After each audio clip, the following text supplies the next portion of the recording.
live or not, and let me know if you can hear me and ting. I didn't have any time to set anything up particularly. Well, I say I didn't have time. It was more, you know. Hold on, let me get this out of the way. Okay, we're in good hands. It's all right. Merry Christmas, everybody. Merry Christmas. I'm not sure if you can hear me. I'm assuming everything's all right. You have to let me know. I'm not expecting really any large number of people since obviously it's been about a year. It hasn't been a year. It's been like, I don't know, 6 months or something. So you notice we're rocking the shirt and tie, right, like we like to do on Christmas Day. But I am coupling it with my robe because, you know, I'm in a homely view. I'm in a hotel room and I'm all on my own, right, for Christmas Day. So how cool is that?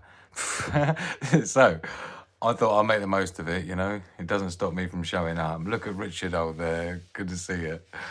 And Tammy as well. Good to see you. And Runga. Sandy, my darling. I checked in with her a little bit earlier today. Hello, Batman.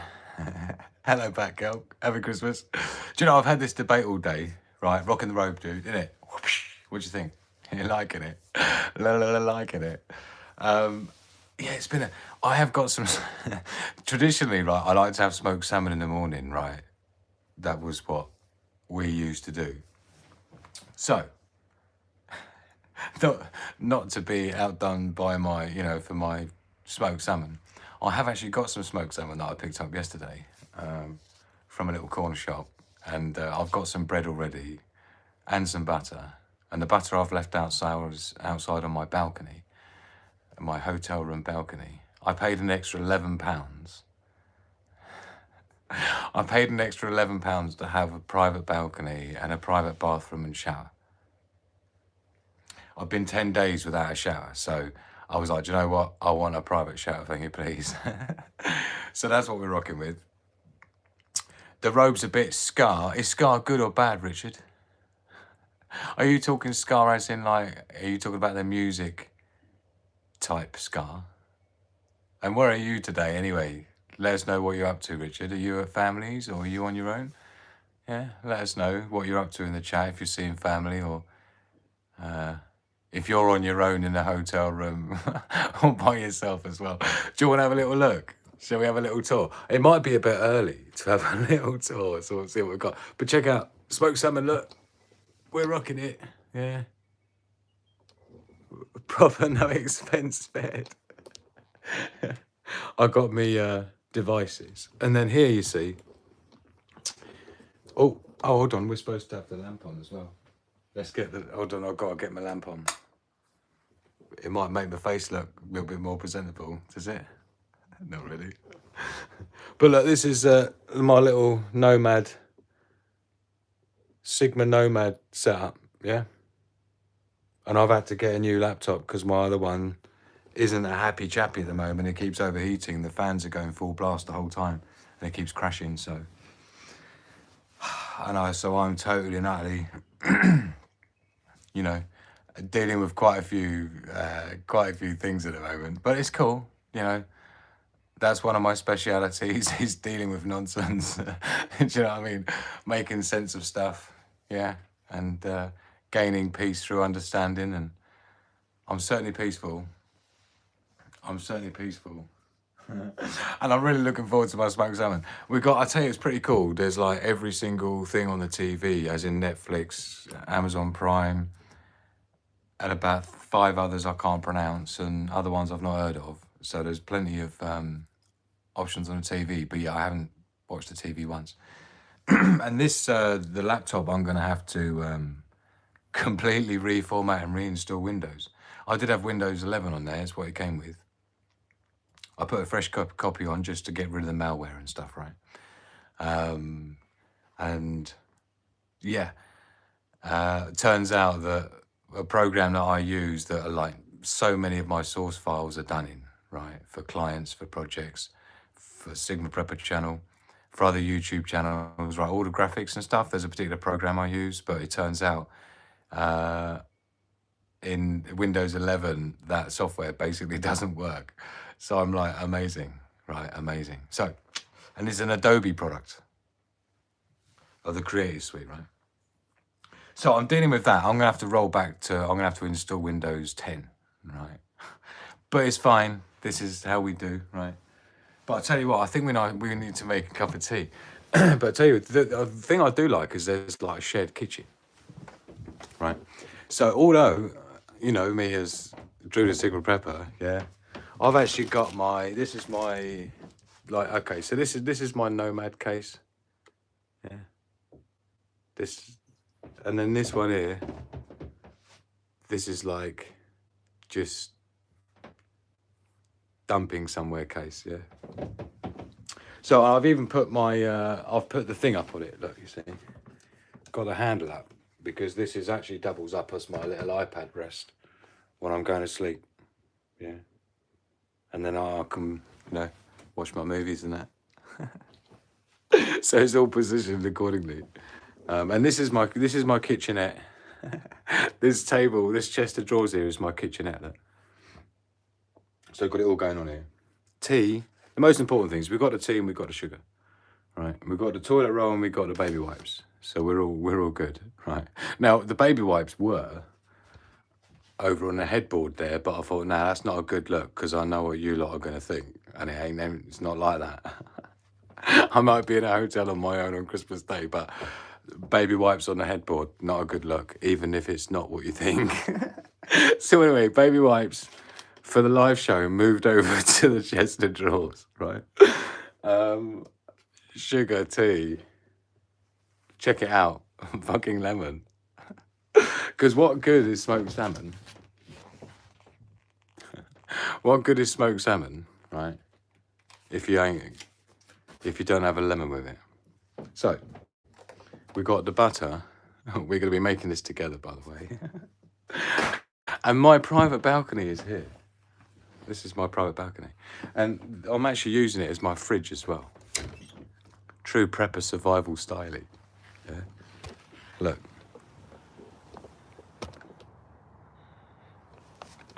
So my milk's out there. There's a shared kitchen. There's a shared kitchen. Check this out.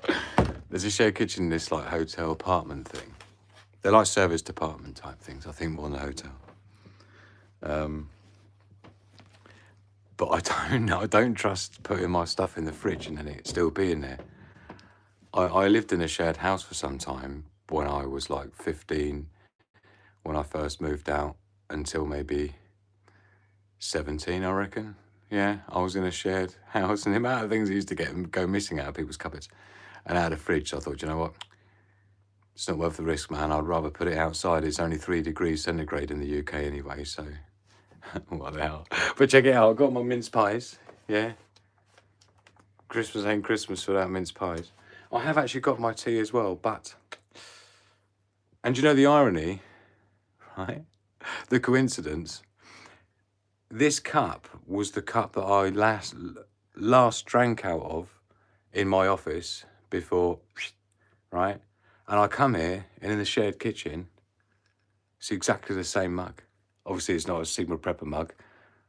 Links in the description.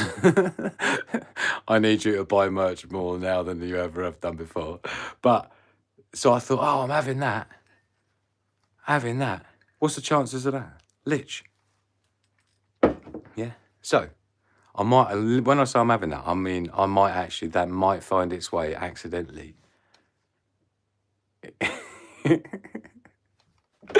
It might do, we don't know. What else we got here? Mars bar Snickers, yeah, gotta have it.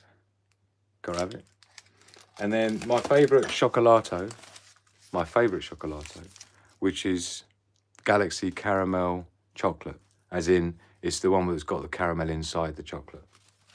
Yummy. And Galaxy are the same people who make minstrels. And you know Galaxy chocolate is the yummiest. Yeah. Oh, we've also got here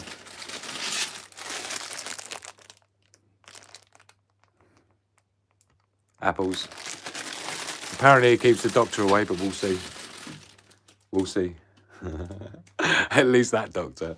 So we've got tea, but it's a bit chilly. So Oh, I was going to toast with this one, but it feels wrong because it's already drunk. Okay, we're going to make tea and then we're going to do a proper toast to Christmas. So no one go anywhere, right? I know I'm stuck in a hotel room on my own on Christmas Day and it's not exactly riveting, but believe me, the journey I'm about to embark, my journey of survival that I'm about to embark on, believe you are not going to want to miss a minute, right? So, next problem is I need to open this. Now, it is a peely, so it should be all right. But in these events, you see, it's amazing what people...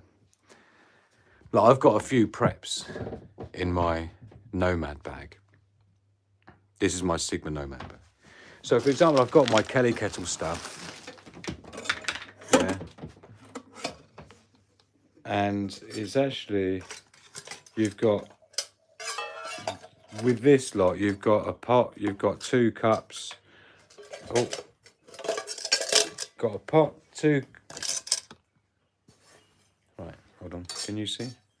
So we've got, you get this, which I like to have my Weetabix and milk in. Yeah, cereal. There's a little dishy thing as well. And then there's 2 cups. There's actually 2 cups inside each other there. They just fell out and I put it back in. So this is quite a nice big cup as well. And it's got a silicone protector for your lips. So that's quite cool. That comes in quite handy. And then in here somewhere is my... Oh, here we go. This is the metal stainless steel plate dish that you get with the Kelly Kettle. So I'm using my preps. I'm using my preps in my Nomad bag out bag. Yeah. But yeah, it's quite nice because when everything fits inside itself, you see. And then that all sits in there. And then you've not got too much space and you've got basically everything in there.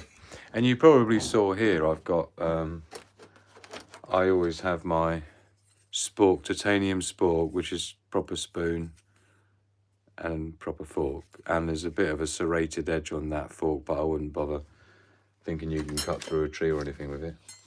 Oh, and there I've got this one as well, it's quite nice. Titanium. Yeah, it's a Keith. This is a Keith spoon.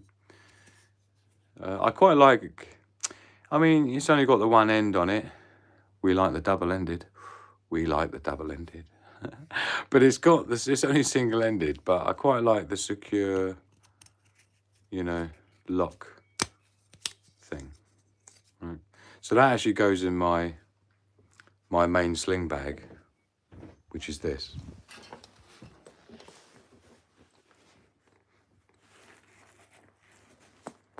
Yes, that's a Thailand flag where I was formed. But yeah, so this goes in this pocket. Right. So this is basically a sling bag that goes over my shoulder, and this is on my chest.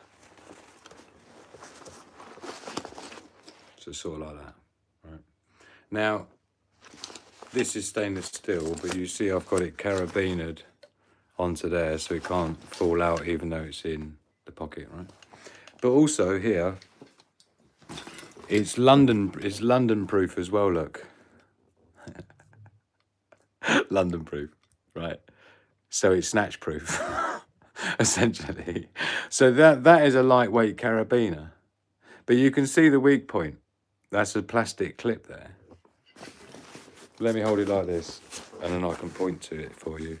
So you see, when you're traveling, you need to be aware of stuff like this. So this plastic clip, it's all right, but literally this point here is the weak point.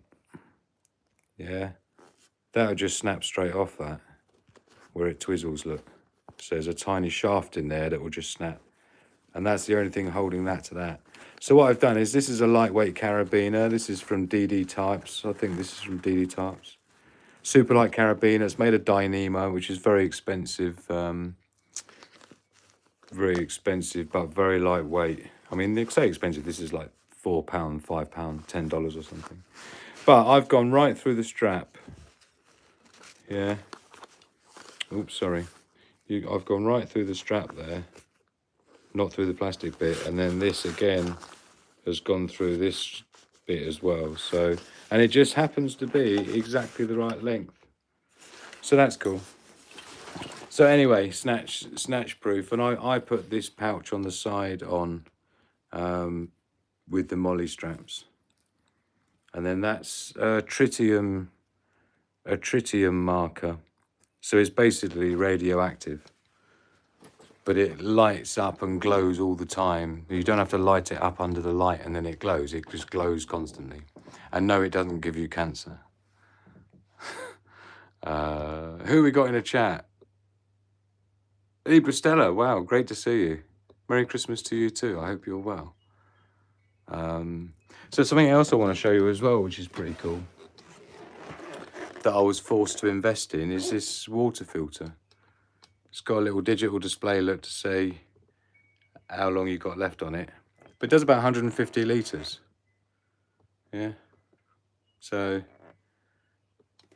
with the UK water, it tastes horrible. So when I'm making tea, I use the kettle downstairs in the shared kitchen of the hotel apartment thing. Yeah.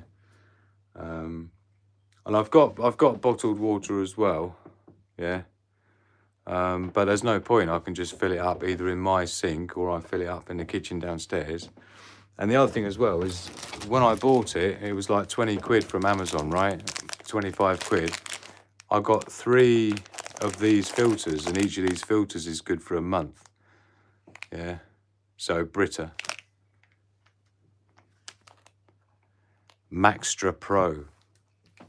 Now what I did strategically, right, is I got the one. I'm doing a quick review of the Brita Maxtra Pro water filter, right? But I chose this one specifically because this is called the slimline fridge version. So the idea is that it's supposed to be like thin enough that way to fit in your fridge door where your milk goes, I guess. And yeah, it's like super easy, like Bosch. Flick it up, fill it up, and it filters really quickly as well. Much quicker than the Berkey filter back at home. Which I must have bought that about 5 years ago, I reckon, that Berkey filter. I think I bought that when COVID kicked in. Robert McNamara in the house, man. Great to see you. I hope I'm not missing anyone's messages. I think we're all right. Remember those filters in my first job in the 80s? Cheers, Richard. So good to see you, Robert. I hope you're well. Let us know what you're up to, my man. We're like well overdue. It's not even funny. So I reckon we should go and make a cup of tea downstairs in the shared kitchen. What do you reckon? I'll give you a little tour. And what we'll do is I'll take my water filter with me, right, to fill the kettle up, right? We'll make a fresh brew.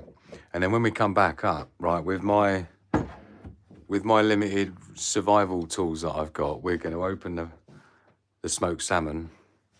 I've brought the butter in from outside on the balcony, so it starts to soften up a little bit. I've got my lemon, yeah, and I've got my plate.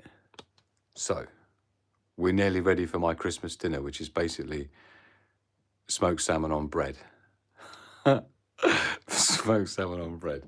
But this is what we're doing. It's like I'm on my own on Christmas Day in a hotel with no home, nowhere to live, nowhere to go. And we're doing smoked salmon on bread. That's how we're doing it. What is that? Is that Robert? It is as well. Oh, what a superstar. Thank you so very much, man. I'm getting this channel like properly full on. I've got a whole bunch of videos explaining where I've been in that to some degree, but so do look out for that. But thank you so much, Robert. Your help and support, everyone. We're needed now more than ever before. If me being in a hotel on my own on Christmas Day isn't a big enough clue about that, then I don't know what is. Right, here we go then. We're going to go down to the kitchen. To be honest, I could turn the camera around and we can go that way. What do you reckon? I need to unlock the door first, though, don't I? I got to do a fingerprint. Hold on. Do. I'm actually in Gitmo. But don't tell anyone. Oh fuck! Right, here we go. Hold on. This is going to be tricky. But we like tricky. We do well when it's tricky. Yeah. So here we go. We're going downstairs. My room's number 1. I'm in an undisclosed location in the United Kingdom, by the way. The country is important because continuity between videos. But right now is live, so you know that right now live I am in the United Kingdom, yeah. No, I'm not bringing my mug yet because I haven't got enough hands, Runga. So I had to, one of them is this. I had to carry my water filter because check it out, and I'm definitely not enough people to hit the like button. But this is the shared kitchen. That's pretty cool. Right, let's see if we can get it in there, look. Right. So you've got all the stuff you could want, which is nice. Big old fridge freezer as well, but I don't trust putting my stuff in there, like my smoked salmon for Christmas and it go missing, or people using my milk for their tea. But I haven't really seen anyone. I think there's only 4 rooms in this place, 4 apartments. And then you've got this as well. Look, you've got a washing machine. Not that I know how to use it, but that's just something to figure out. A washing machine, there's an ironing board. So it's like, oh, that's cool. That's cool. Right, so what we do, we need to get the kettle on. Let's do it. So it's a funny triangle looking kettle, look. But we like it. We're going to empty the water out because we can't be risking someone else putting their skanky unfiltered water in. But now we've got our Survivors Brita travel, well, travel-ish, like I say. Should we test the theory? So should we see if it does fit in a fridge door? Fucking hell, it does as well. Look at that. Oh, fucking like it. Like it. Hey? We're liking our water filter. Yeah. Brita. That's all I can tell you. Maxi Pro or something. Or that sounds like a sanitary towel name, doesn't it? Maxi Pro. What am I doing in here? Nothing. I just wanted to see if it fits. And it does. We need to empty out the water, which we've done.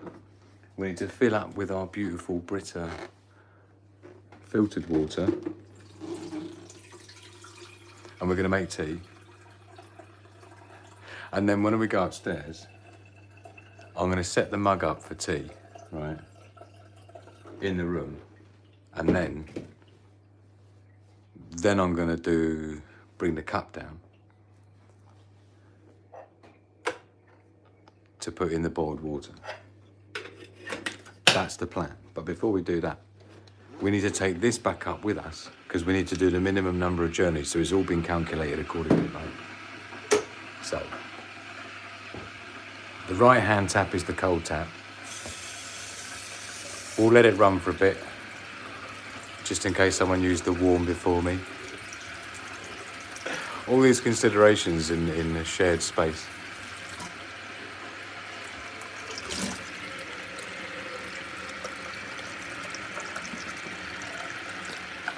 I can't even see if you can see that, but it's really difficult being creative on a mobile while you're live. Right, we're going back up. Let's do it.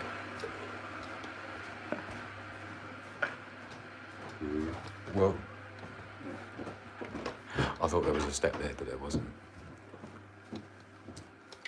By the way, that person there, look.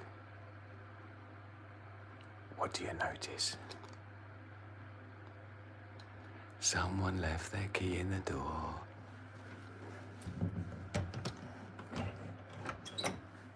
Not me. We're all good. We're all good. Right, so we're back in. So I'm just going to put her down here. Yeah. And now we can get our tea ready. Look, there's not even any pictures on the wall, man. Yeah. But we got my own private ensuite, which was definitely worth I mean, what is it? Like maybe £3 a night extra for your own shower rather than a shared one. So I can't believe Robert's super chat is the first super chat for like, what, 6 months is it? I don't even know when I last made a video. Like I said, I did do a video that I'll be uploading at some point. This is why I'm getting set up with my laptop and stuff. This is my digital nomad laptop. This is for my survival journey that you're all coming on, right? Because I'm fighting for survival big time in true Sigma style, right? So, you know, have I? Yes, of course I have. Here, I look. When I say Sigma style, I'm talking. I've got a shirt and tie on, but yeah, with me all the time, yeah. Keeping it real, keeping it Sigma, right? We don't need no people telling us what to do, and we don't want to be telling anyone else what to do, right? That's not to say you don't follow rules, it's just not having a ruler, right? And having your own personal sovereignty and ownership over yourself, the good and the bad, yeah? And growing from it, right? And I tell you what, the journey we're about to go on, the journey of survival, right? Starting with this hotel room, right? As of from yesterday, so I've been in here since Christmas Eve. That was when it all went kaput, right?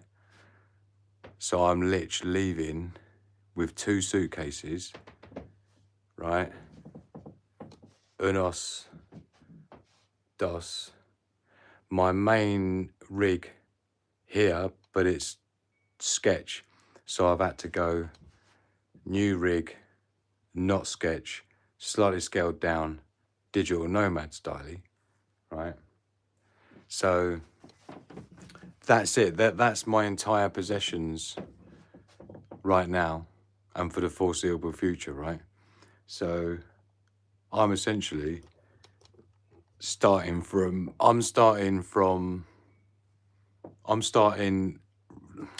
I'm restarting, not even restarting, I'm starting life, right, with 2 suitcases,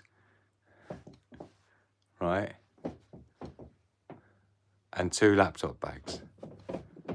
And that will soon become 1 suitcase and 1 laptop bag. Anyway, we got to make our tea, and you're coming on that journey with me because, like, nowhere to go, nowhere to be, no home, no house, no car, no van, lich, Sigma style, me, myself, and I, and you lot, right? And two suitcases. That's it. That's it. That's where I'm starting from, and everything that I got in here. Now, don't forget that means I don't need any of that other shit. Yeah, the same way as a squirrel, if he gets some aggro, see you later, matey boy. The squirrel ain't got anything. The squirrel doesn't have, like, it doesn't need a backpack. It doesn't need a bug-out bag. It doesn't need a purse or a handbag, right? Or a sling bag. It's just got what it needs with its claws and its head. Same as a dog. I always say that, you know, like Hugo Bear. He doesn't need to, who I am going to miss dearly, right? But Hugo Bear doesn't need to put shoes on. He's waiting for me to put my shoes on and all that stuff before taking him for a walk, right? He doesn't need to do shit. He's good to go. You know, there was a film called Heat. Let me know live in the chat if you've, you know, if you've seen the film Heat. Who's in that? Robert De Niro and the geezer who looks a bit like him. No, not me. Fucking hell, what's his name? Right, so we're going to use my titanium spork for these emergency conditions where I'm literally starting life on Christmas Eve, or which is now Christmas Day, but it started Christmas Eve with 2 suitcases and and a laptop bag, and my spork, my titanium spork. Oh man, now what you're all gonna see from this point forward on my journey of survival, like I'm talking life survival, right? Yes, he's going in again for a second one. What you're gonna see on this life journey survival of a man going from, you know, having like sort of everything really, and then going to having nothing apart from a couple of suitcases. Not fucking Danny DeVito. Come on, Libra Stella. Al Pacino and Matey Boy. I can't remember the first one now. Al Pacino and Robert De Niro, right? It's a film called Heat. And I think he's some sort of he does heists and stuff. I think Al Pacino is the investigator, and I think Vinny Bob is the guy who does the heists. Robert De Niro, right? And anyway, the guy, the investigator starts getting close, and he says to him, and I'll never forget it, he says, I live my life in a way that if I want to, yeah, I can up and leave in 5 minutes like that, yeah? He said, I never leave myself in a position where I can't up and leave like that, yeah? And growing up as a kid, I was always kind of like, when I first watched that movie, that the reason that stuck with me is, again, it's a little bit like that whole thing with birds and, like I said, with squirrels. They don't need any prepping bug out bag or any of that shit. Survival's all about what you're rocking with, right? And that includes modern day survival, right? Because modern day survival is far more complex, really, than anything in history before. It's becoming more complicated every year, right? I mean, just when you look at the dashboard of a car, right? It's like become like what a pilot used to have to deal with years ago, right? Like decades ago. And we're faced with so much data and information now, more than we ever have been before, yeah? Just into your car dashboard is presenting you with more data than anyone back in the Stone Age or cavemen and shit had to deal with, right? And so sometimes that can really be noise. It becomes noise, and this is the same thing with monks, where they, you know, they shave their hair to relinquish all identity, and, you know, they get rid of all their possessions and they start from nothing, because it's sort of like that clean, you know. And that I really identify with that, particularly because it's, like I say, I really admire wildlife like that. I love the fact they've got all the tools they need. They don't need any fucking titanium spork. Do you know what I mean? They're just good to go. Yeah, like Robert De Niro in Heat. I never leave myself in a position where I can't up and leave in 2 minutes flat. Now, we're going to talk about that a bit more on my journey, my survival journey that you're all on with me, whether you like it or not now, because you're invested. Yeah. But yeah, you see, sorry, let's rewind, because everyone's been saying stuff and I've like not even, it's been way too long, my man, has in it just. So Shane, good to see you, Shane. Saying here, I've got that filter jug. It lasts exactly 4 weeks before the bars have gone out. Vodka tastes amazing when it's been through one of those. Love it. Happy Christmas to you, Shane. Great to see you. And just on that note, yeah, you know, it's the filter reckons it can do 150 litres. Now, because of how small amount I'm using it, that little progress bar thing, and for those who don't know what he's talking about, so there's a little LCD display at the end there. And you just basically press and reset it when you put a new filter in, the white thing in the middle there. Yeah, when it runs out, you basically, oh fuck, I just poured it on the floor. Good job I'm in a hotel, innit?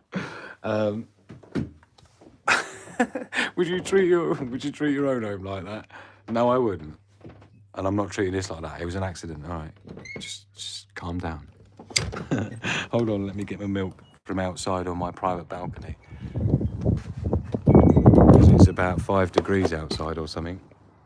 Maybe less, 3 degrees. So, man, imagine that. Booted out with a couple of suitcases at 3 degrees in Christmas Eve, man. So we're rocking, we've got our milk. So what we're gonna do is we're gonna set the cup up, look. With my spork. And yes, I like to put the milk in first because boiling hot water on a tea bag kills the flavour. If you've ever been on a posh tea course or a posh coffee event, it's one of the first things they teach you. And just so you know. So we'll put the milk back outside in the cold. And then don't forget we've got our smoked salmon. We're going to be making our smoked salmon sandwiches, right? Survival styly with the Kelly Kettle stuff and my lemon. Yeah. Now I think that I used to have it with like Philadelphia cheese or something, spreadable cheese, like cream cheese with it. But I didn't have any, so we're just going to be going with butter. Right, so we're going to take the cup downstairs and we're going to fill it up with hot water. But it won't be hot, so we're going to have to reboil it. The keys are still in their door.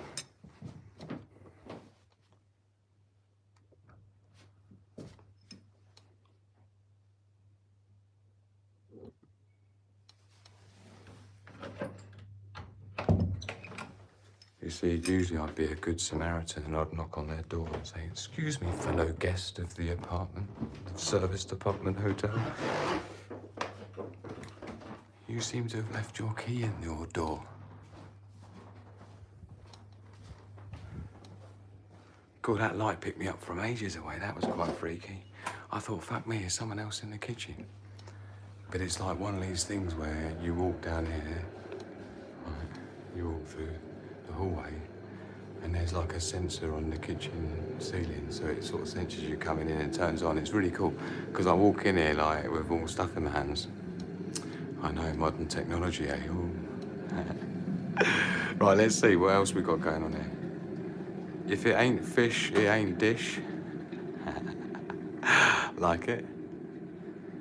Luckily, there's a ton of stuff up there. Up where? Up where? I totally don't know what that was about. That was probably ages ago.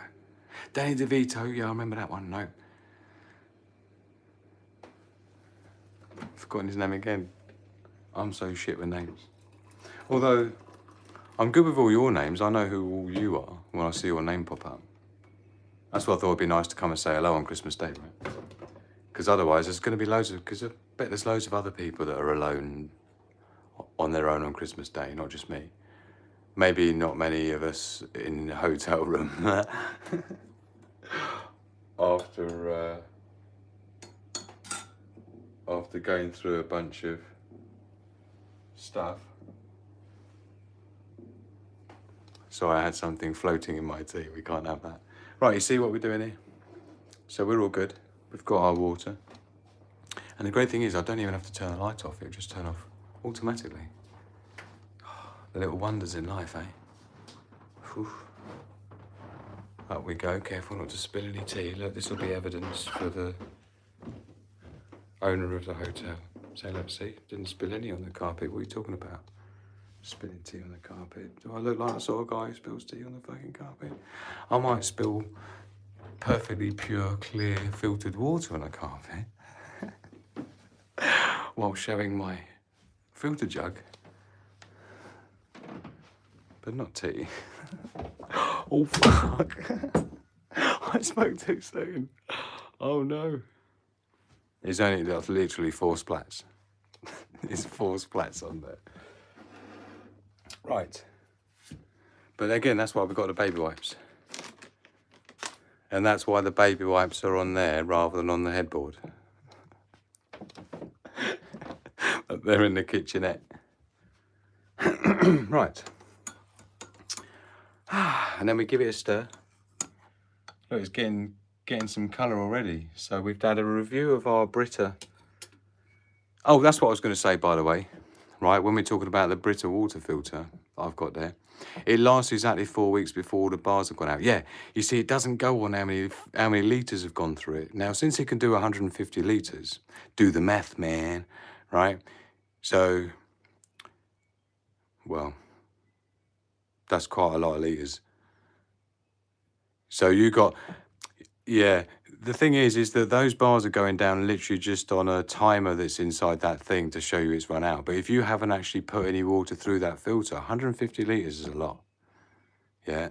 Like, I'm probably passing 2 litres a day through it. So 2 times through, you know, as in 30 is 60. So 60 litres I'll be passing through it. Because I don't think I drink more than 2 litres of tea. And even if it's 3 litres of tea, yeah, that's 90 litres I've passed through the filter in a month. Right, so although the bars are going to show me it's empty, if I've only passed like 90, 60 litres through it, but I know those filters are good for 150, you know what I mean? Not just about the bars. It's not just the size, bar size doesn't matter, is what I'm trying to say. See, look at that, it's looking like a proper brew. And I think what we'll do is I'm going to show you my private balcony so you can see what you wreck. Yeah. What's going on with that? Look, she's all over the shop. Look how skew she is.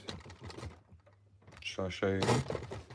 Right, there you go. Then you can see my smoked salmon that we've got coming up. Right, so we've got the smoked salmon here, and where's the lemon? Lemon's there. Let's get it properly where it should be. Got that. We don't need the TV remote. Smoked salmon. Ah, the bread. The bread.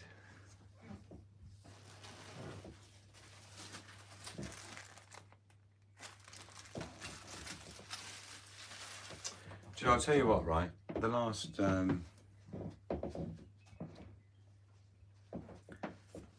don't know, like the last 10, 11 days or something, I've been hibernating. I've been hibernating in the office, like locked in the office, my office basically, right, for 10 days. And it's actually quite interesting to see like how difficult it is, because if you simulate like a nuclear fallout, right? If you simulate a nuclear fallout, you'd have to stay indoors for like 30 days, right? To stay out of Dodge. So it was almost like a simulation of that, although it wasn't particularly one that I had planned for. But 10 days doing that, you realise how difficult it is for eating and how much water you use. It's a great exercise. You must try and do it. But I found like peanut butter sandwiches are quite easy to do, and there's lots of protein in the peanuts, right? And then I usually have a peanut sandwich, and then I have a honey, natural set honey, yeah? So I've got honey as well, right? So I have a honey sandwich and a peanut butter sandwich. That gets you rocking straight away. I've actually started having it together. You know, like peanut butter and jelly. It's like peanut butter and honey. It's pretty good. Pretty good. Right, let's finish this tea off. Let's get out of the way, get my ugly mat out of the way. Look, there's not even a lampshade. This gives you an idea to the budget. Yeah, there's no lampshade. But we don't care about lampshades. Yeah? We don't need anything that's going to dim the shine of anything. We're going to embrace the shine, not dim the shine, right? That's what we're talking about. On this new survival journey that I'm on, starting yesterday, right, of being homeless on Christmas Eve, lich, no fucking about, hence being homeless on Christmas Day in a hotel room. But it's all right, yeah? Who needs a home? Squirrels and rabbits and birds and shit don't need a home, do they? They just rock about. Cheers, my beauties. Oh, we're going to do a proper toast, aren't we? That was the whole point of making the tea. Look how it's come out. Absolutely stellar specimen cup of tea, if I ever saw one. And that's courtesy of Yorkshire tea. That's courtesy of Yorkshire tea. Yeah? So, unfortunately, it's not my Sigma Prepper cup, but that is a good point. I might have to try and find a way of getting that. so that we could at least still do cheers on a Sigma Prepper channel with the Sigma Prepper cup. Link in the description for the merch. I must log into the merch store as well, make sure everything's all right in there because it's been a while. Merry Christmas, everybody. Thank you, everyone, for joining me while I'm on my own in a hotel room, homeless at Christmas. No idea what the future brings. I just know it's going to be good. And it's going to be epic. And it's going to be such a journey of survival. No one's going to want to miss a minute of it. Because you just all want to go, oh, yeah, he's going to be, like, he's homeless. He'll just be, you know, da-da-da. It's like, that's the end of him. Nah, nothing's the end of me, right? This is the start of me, right? That's the point. This is the start of my next chapter of my life, which is right now is survival. So all of my preparedness, all of my mindset preparedness is allowing me to do what I'm doing right now. And is the fact that I built this channel and this community is what's allowing you to come along for the ride. Don't miss a fucking minute of it. Merry Christmas, everybody. Thank you for being here with me. Thank you for being there to support me through this difficult time. Homeless on Christmas Day, but look how we roll. We are the Sigmas, and that's how we do. And I'm Drew. This is Sigma Prepper. Love, peace, and progress. To the beautiful pack. Cheers. Merry Christmas. Thank you, each and every one of you, for hitting the like button on a timely manner on Christmas Day to make me feel slightly less lonely in my little hotel room. We're going to go I'm going to show you my private balcony with garden view. Right? Private balcony, garden view, no expense spared, yeah? Let's have a little look, see what peeps have got to say for themselves.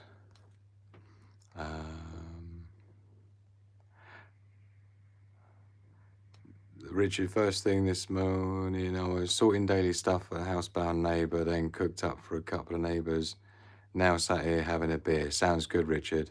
No more turkey, please. No, says Anonymous. Great to see you, Anonymous. Everyone's eaten way too much turkey. I haven't eaten anything yet. I've had like 3 Weetabix this morning. I had 3 Weetabix in my Sigma Prepper Kelly Kettle bowl, right? With my milk that's kept outside on my private balcony with garden view in the freezing cold. Right, let's go out. We're going to go and have a cigarette outside on my private balcony with garden view so you can see what Guam. Yeah, here we go. We're off. Oh shit, I'm going to need my Crocs. Look, check it out. You can witness it. Crocs with socks. Are you ready? See, the great thing about Crocs, right, is they have the holes in them, yeah, which allow all your self-dignity to just leak straight out as you're wearing them with a pair of socks.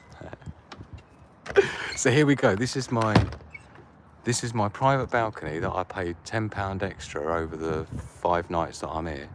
So that's about £2 a night extra for my private balcony with no messing about, with garden view. Yeah. Nah, that's it. That's it. That's the garden view. Right, let's find my lighter. Hold on.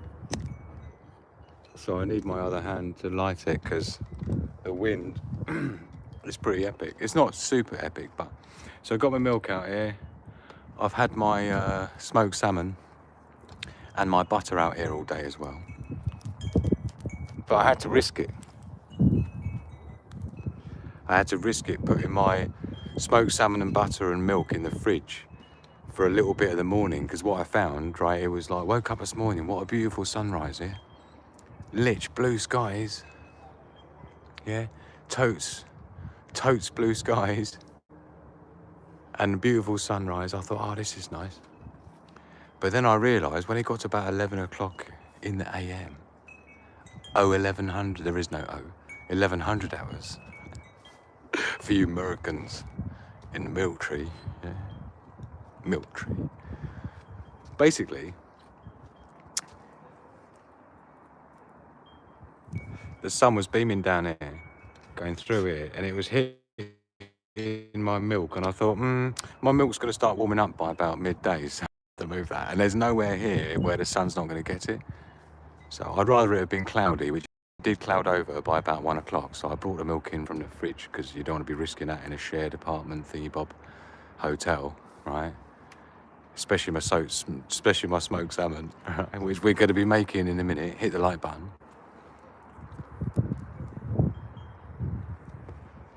But yeah, I'm so glad there's people come to say hello. So let's carry on through the messages thing, because I think we got to where we were, so I need to go. Oh, what are you going to do about your workshop lab, Drew? Well, this is it, you know.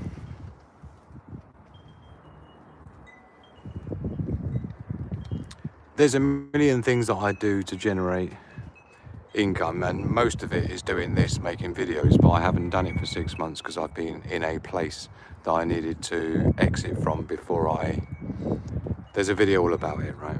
But there's a reason why I've been away, offline, and in the time I've been offline, part of what I thought was the problem, which is why I came offline, and there was like there was a Brazilian butt lift, was how it started, yeah, and then it went wrong, it got infected, and I tried to do another Brazilian butt lift to get that one fixed, and it just went from there, and then I just had these like real big issues internally in that I just couldn't face anyone.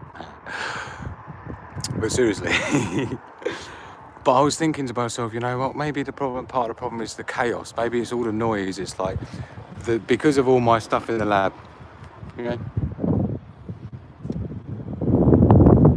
because of all those distractions, those projects that are half finished, and the product ideas for Sigma Prepper, and my other business to business thing that I had to rebrand, that used to be my old channel before it got fucked by COVID and censored and basically blocked out of. So that was my original business to business thing, doing website design, digital media, video production services, right, SEO, AI automation for businesses, stuff like that, and marketing strategies. And so that was like my business where I used to have at least a bit of bread and butter money coming in, right? But when COVID hit, that dried up, and I carried it on as a live show, a little bit like we do here on Sigma Prepper. And to be honest, Sigma Prepper was the prepping side of what I kept talking about on my other channel that became quite big and well known, and that was why it got fucked. So it unfortunately took down my business as well at the time, and my way of making money. I never used to advertise. I've recommendation referral. I've won awards for website design and for video production, cinematography, right? So it went from that to having nothing, and like my website on my other business not ever turning up on the search engines anymore, even though SEO is one of the things I'm specialist in, right? It's the irony of it.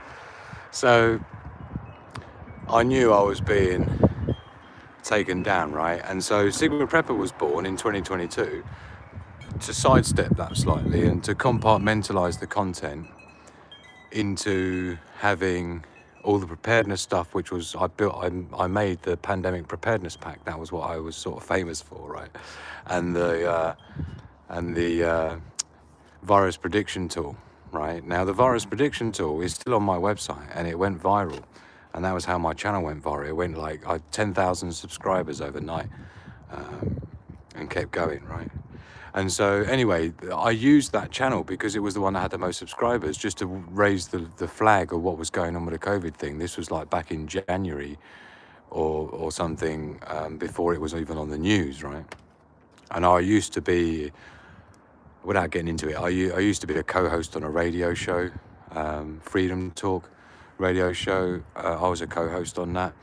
And so I hadn't been for some years, but I got back in touch on Skype to a guy called Kev, who actually died recently, but I think because of of a heart attack. But I reached out to him, and he got me on his show for a special guest appearance, and I basically launched my virus prediction tool then. I then got into doing the pandemic preparedness pack. And so with everything that happened, I broke it off to be Sigma Prepper on its own to deal with all the preparedness stuff, since I was a prepper and survivalist and, you know, travel around the world and things like that, and had a lot of experiences, lived through earthquakes and tsunamis and floods and just about everything. So I had a lot to go on. I was always into bushcraft and camping as well. So this was back in like 2008 or something. So anyway, it just made sense to make a channel out of that. And here we are. But the other thing, which was my main business to business kind of venture and services type stuff, that obviously got completely hammered at the same time because I used that channel to talk about COVID and things, right? So my other thing that I've spent some time setting up in the background is basically launched. It just needs to be grown, and a couple of clients, you know, a couple of retainers and things, a couple of projects here and there. And that entity is what handles things like product development and product design, prototyping, as well as video production, marketing strategies. It's kind of like a business tool set, right? A business Swiss Army knife, so to speak. So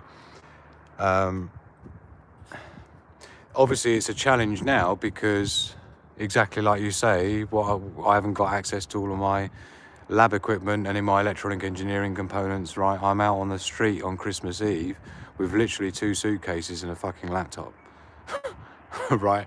So as a survivor, you know, I keep saying all the time on this channel, you know, we adapt and survive. It's a wolf pack thing, right? It's even in the lyrics of my tune, right, that I made.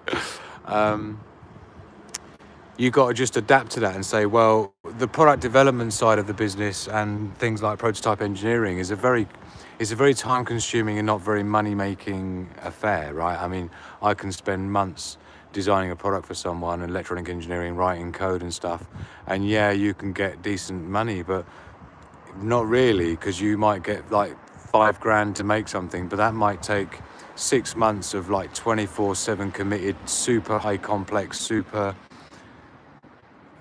high stakes things that I'm responsible for lots and lots of moving parts for. Like, we've got other professors involved, we've got some other scientists who's giving us a report, we've got simulations that need to be done that are going to cost 20 grand a pop just to simulate the physics on something that I've designed before we could.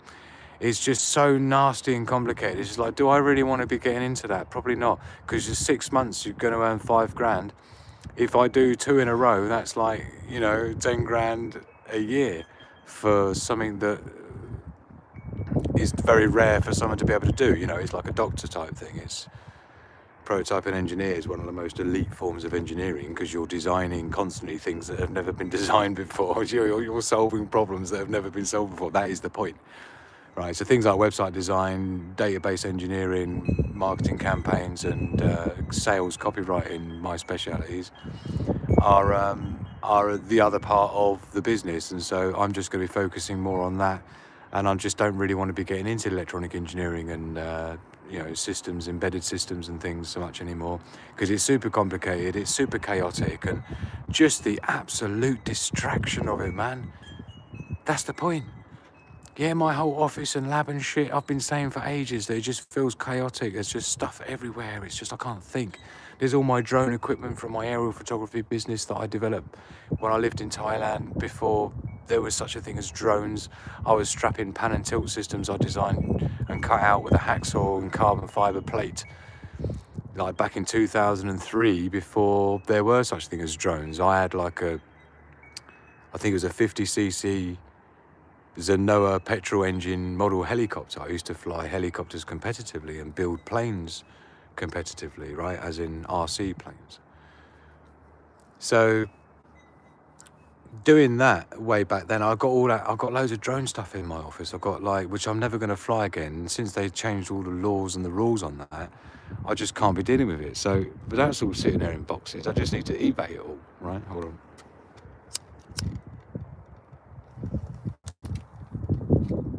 So, in a way, I did make reference to the whole monk thing earlier on, right? And, you know, when you're out on the streets on Christmas Eve with nothing more than 2 suitcases, you are doing that proper stoicism thing with the, you know, and I've done a few videos that mention this about, you know, the king that went across the ocean and his boat sank, and with all his treasure and all his gold and all his possessions, all gone, boom, literally naked, just him and nothing. right? And he had a decision to make. It's like, am I going to let it beat me, or am I going to, you know?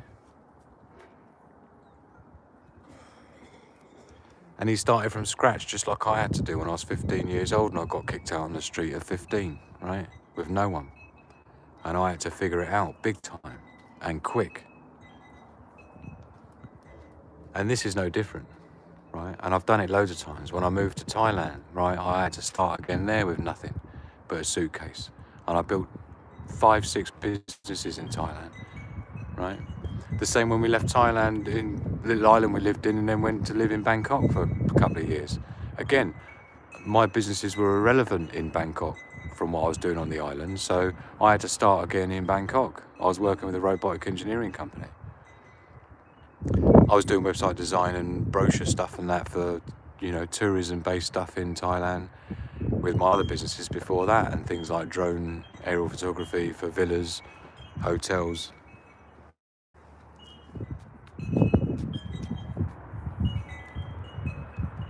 So the point is that you just got to adapt, right? So it's like, well, I'm going to chop all that bit out because that's part of the complex sort of chaos that I've been trying to get away from anyway.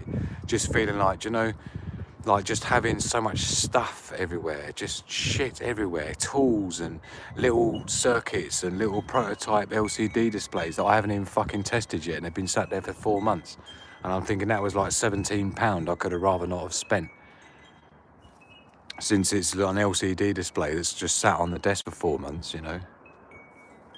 So you just have to kind of, you know, I think sometimes you have to just pull yourself away, strip yourself back to nothing. Yeah, no sheets, no home, no office, no nothing. Literally a couple of suitcases and my laptop. And even my laptop didn't work, so any money I did have, I've had to spank on a laptop I couldn't afford to buy that at least works, or at least is a bit more mobile. Yeah. Otherwise, I really have got nothing. So all you need is what you got in your head, right? Your skills, yeah? And so that's the idea. You'll smash it. Thank you, Shane. Oh, not Crocs with socks, says Richard. Absolutely. Got to be done. Check out Graham in the house. I'll check you out today, see if you was about. I can't believe you're here. So good to see you. My first one back, dude. You ain't missed anything. I've got a bunch of videos that I shot while I was away, which I'll be feeding out one by one when the time's right and the context is right. Do you do weddings? I do. I've got like professional video camera equipment, you know, proper big stuff with proper big tripods, but it's all not quite up to, it's not 4K or anything. It's very, very, very good. You know, 1920 by 1080, big massive lens and shit. But weddings, I wouldn't even be doing that, you see. Because nowadays I'd be doing more stuff with businesses that are like helping them to innovate with AI, right? So that they can essentially do the whole AI generated videos nice and quick, nice and cheap, nice and easy. Now this obviously doesn't include weddings, right? But weddings are a bit freaky. I used to do more like commercial stuff for businesses, doing like 60-second stinger videos that go on their website. You know, I'll go there with my equipment. I've got dolly tracks that I made myself actually, that, you know, you roll the camera along the train tracks on the tripod. So I'd set that up in their office or in their showroom, and that I'd do video, cut it together, nice music, nice script and shit. And then, yeah, that would go on their website. So stuff like that, right? But weddings are a bit, you know, I'm more of a cinematographer in as much as, like, I'm silver awarded on Getty Images, right? And iStock Photos. So, but they're shots that I've spent like 2 hours setting up the scene, setting up the lighting, setting up all the reflections and everything, all the details on it. Whereas a wedding, you get one shot and that's it. Sometimes the ones that I sell as stock footage back in the day, I don't do it anymore, but I used to when I became an awarded cinematographer, right? So I got invited to Getty Images. But these things I could spend ages setting up the shot, do you know what I mean? It'd be like maybe take 70 by the time that's the money shot, that's the one I'm sending in. So you got to be kind of, you know, I prefer that kind of stuff rather than a wedding where you got one chance you're walking down the aisle, Cheers, everyone. Happy Christmas. I say, oh, can you just walk down the aisle again, please? Because I didn't get that. I was reading my texts. I'm only joking. I'm going to swap arms holding the camera. I'm going to pop you down, actually. Oh, look at John Suringer. You are so obsessed with my date of birth, dude. Just don't even worry about it. I've got bigger shit to deal with, like being kicked out on Christmas Eve with 2 suitcases and nothing else and no sheets to be worrying about that bullshit. Believe me, right? Need to tune out the noise. Tune it out. You just need to strip it out, man. This is what I'm saying about the monks. Yeah, where they shave their head and they get rid of all their possessions and like the Stoicism dude who lost all his treasure, right? Graham there. John there, you're a dodgy dude, really. Clearly. Graham here, hope your situation is better than you're saying. Don't hold back. How can I help? A fucking sofa would be good.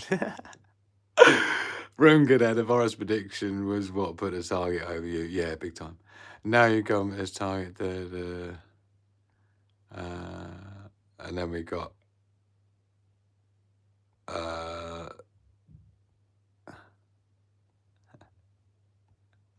oh, amazing. Thank you, Sandy, by the way. Merry Christmas, Father No. I'm so glad to see you in the house, Father No. Richard in there. The loons have arrived, innit?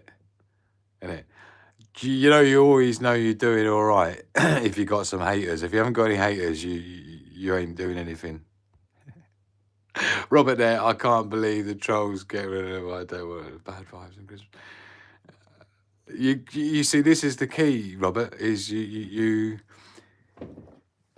by being fully logged into the admin of your sovereign self, right, you just don't let the emotions of others affect your emotions. That's the key.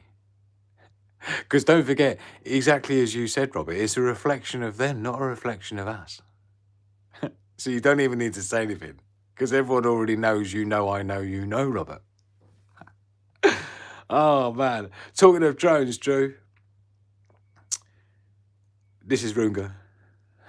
Have you seen all the bands now in the States, not just DJI, but even down the batteries? I know, it's crazy, man. It's crazy.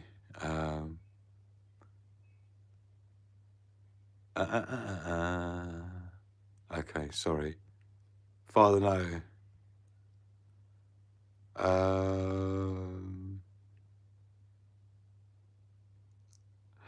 I'm going, no, he is not okay, says Stanley John.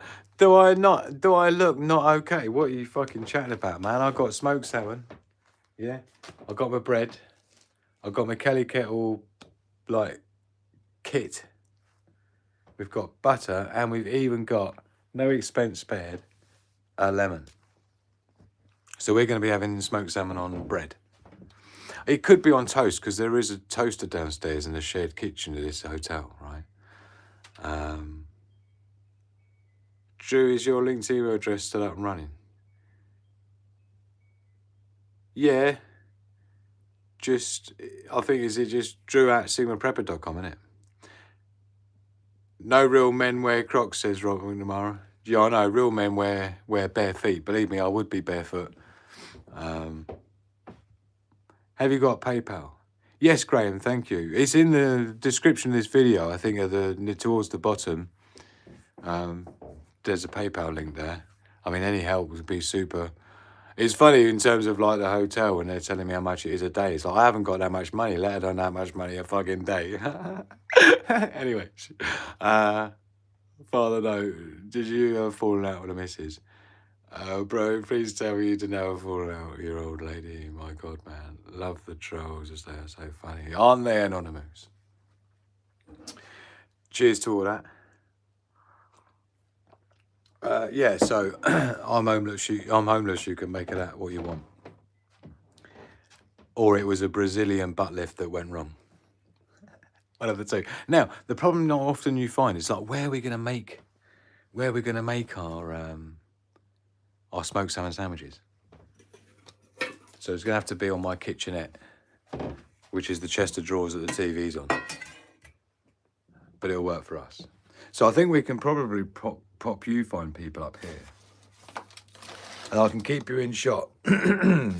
Or I can keep it in shot of you, should I say. Just go like that. And then we'll maybe give it some of that. Yeah, and then we can see what's going on, yeah? What do you reckon? Let me know. Is it acceptable? Hold on, let's make sure I read everyone's comments before we start. Oh yes, that was it. Thank you. Brazilian butt lift. Yeah, man. Drew, you need to smoke fire, innit? Do it on the balcony. That should have been did it, not do it. Libra Stella. My son, Robert, my son bought me an awesome flashlight for Christmas. Oh, cool. I think it is a badass flashlight I ever saw. It's called Infinity. Dude, you got to be getting it on the Discord server. Yeah? I think there's a whole room there for that. And put a link in there if you can find it. Sounds good, my man. Kudos to your son. Richard. Aha. Brazilian butt lift. References to Thailand. There's a theme. Well, wouldn't that be a Thai butt lift? I don't think you really do butt lifts in Thailand, do you? 7,000 lumens. Right, let's get this sandwich made. Sandwich is smoked salmon delicatessen. Right, so we've got the smoked salmon. We need bread. And we need butter. And do you know what? I was using my Gerber folding knife to spread butter when I was locked up in my office for 10 days. And it wasn't great, I must say. Someone said to me, I forget who was it, maybe it was Jake. He said, oh, I'll use a spoon to spread the butter. I thought, I like it. So we've got some bread. Hopefully it's not gone mouldy yet. It's looking all right. I think the date's fine on it. 27th of December. What are we today? 25th, it's Christmas Day. Happy Christmas, everyone. Or is it Merry Christmas, everyone? Let me know live in the chat. Is it Merry Christmas or Happy Christmas? Everybody say it now. You've got to hit the like button first, though. Don't be shy. But tell me, what is the... Because it's Happy New Year and it's Happy Birthday. So some people say Happy Christmas. Some people say Merry Christmas. And I seem to have dished out a combination of both today. Over on WhatsApp and things to family and that. So let me know what you reckon. Merry or happy? Now I think we're going to be going for 2 slices of bread's worth of sandwich here, right? So we're going to butter up 2 slices for our smoked salmon in our hotel room on our own. But we're not on our own because we're all here together as a Sigma Prepper crew. The Wolf Pack. So.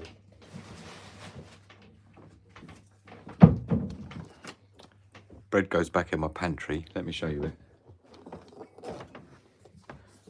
I don't know if you can see it. Can you see it? It's basically a couple of... This is my pantry. These are my preps. So my preps are mainly some Weetabix, yeah, some pot noodles. What we got here? You'll notice I'm buying tins that have got the pull ring. Beans, I just eat these with my spork just cold. It's good protein and fibre.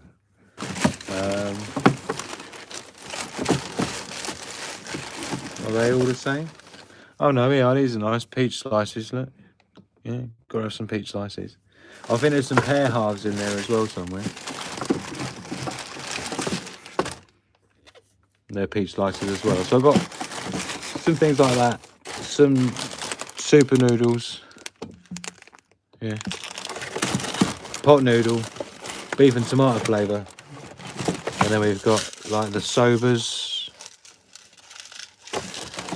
Although you don't really want to be sober when you're eating one, if you know what I mean. What have we got in here? Oh, cup of soup's just because it's easy to make as a worst case scenario if you've only got boiled water, which some cases that's been the case.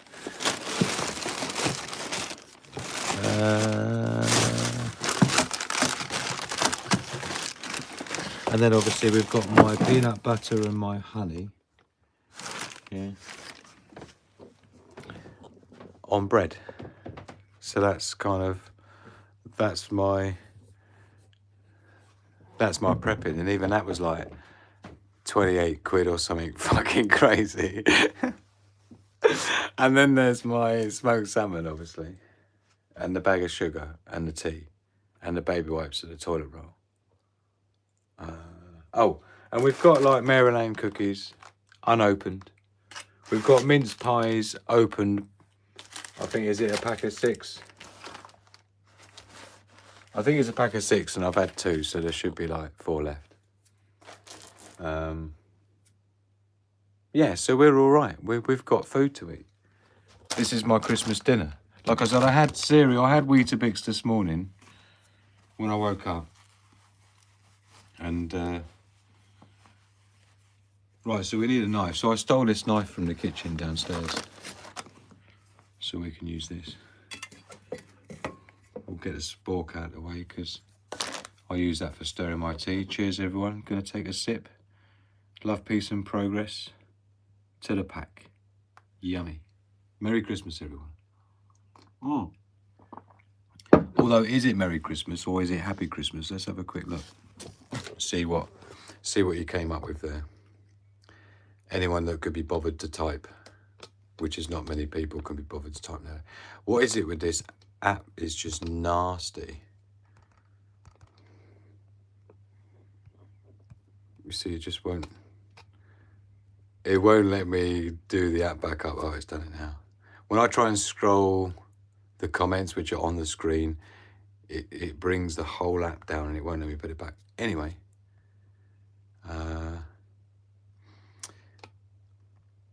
Having a camper van is useful for times like Drew's dealing with. Yeah, believe me, I've considered it, but there's a reason why not, which I'll go into in future videos, if you know what I mean. Drew will be transitioning. Transformer style. Runga's, he's voting Merry. Yeah. Richard's saying in terms of flashlights, he tends to buy cheap ones and use them, then give them away. Like it. Yeah, it's looking like Merry in the house. Merry Christmas. Independent news media in the house. God bless to you back, my man. So lovely to see you. Happy days, merry days, every day, innit? It's rechargeable and it has cylinder or regular batteries. You just pop in 9AA. You see, you want to be 18650 all the way, man. But don't tell Robert I said that. The supermarket bins will be full of goodies this time of year. You shouldn't gotten more of them as presents.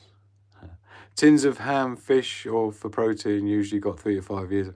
3 to 5 years. I'm living day to fucking day at the moment. I'm not prepping. I'm surviving. I've already gone past the prepping stage. I'm in survival mode now. So you're learning what it takes to survive with fuck all, apart from a couple of suitcases and no sheets. Thank you, Robert, for your super chat, by the way. It's really appreciated. What I remember. Oh God! Right, let me get you sat down here because I've really got to make my. I'm actually getting quite peckish, and I need to be having my Christmas dinner that you're joining me with. Oh, I might have to move. You see, this is why the baby wipes were over on the headboard, because they just take up so much room. But I just didn't feel like I could leave them up there for the purpose of the video because it just is a bad look, isn't it? Even putting them on the bed is a bad look. Toilet tissue and baby wipes. Come on. Right, let's do it. Oh yeah, this butter has softened up quite a lot actually. I'm gonna have to get it back out in the freezing cold temps. In the freezing cold temps. This is like first class culinary style. This is. Yeah. This is like no expense spared cooking channel. Look at the state of it. Can you imagine if this was like a cook? Oh, fuck me, there's 3 slices here. That's ambitious. All right, fuck it. We'll do 2 and we'll see how we get on. But this is like super high budget cooking channel. People are going to stumble across on it.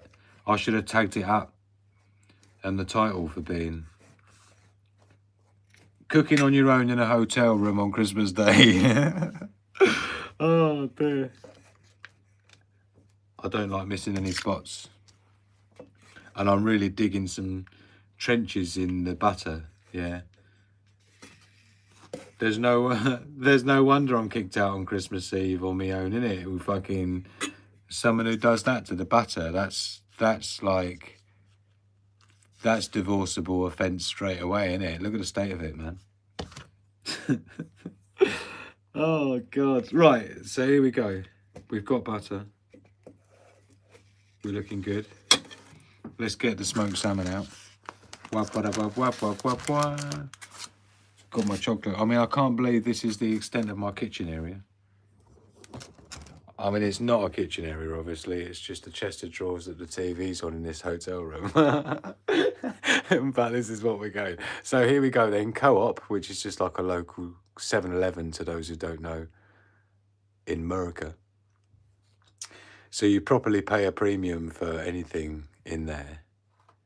It's like £2 for a pack of baby wipes, wet wipes. It's like 50p if you get them from a proper shop. Anyway, which is £0.50.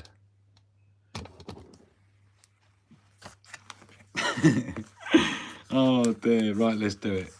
Peel here. Where? Where? There's no peeling anywhere. Nah, I'm bored already. Let's just cut it. I've got scissors. You gotta have scissors, man. Nothing else. Scissors. It says peel. I say bollocks to it, just cut. And dish it out. Bosh. We're in Bidney. Can you smell it? Oh, that's what I used to do. What I used to do to Hugo Bear. Whenever I get something, I always smell it. I've got a real strong sense of smell, so. And I'd say, yummy, yummy. Smell Hugo. And he starts sniffing it. And then I sniff it, go, yum, yum. Right? And then I usually tell him what it is in English. So he can start having association.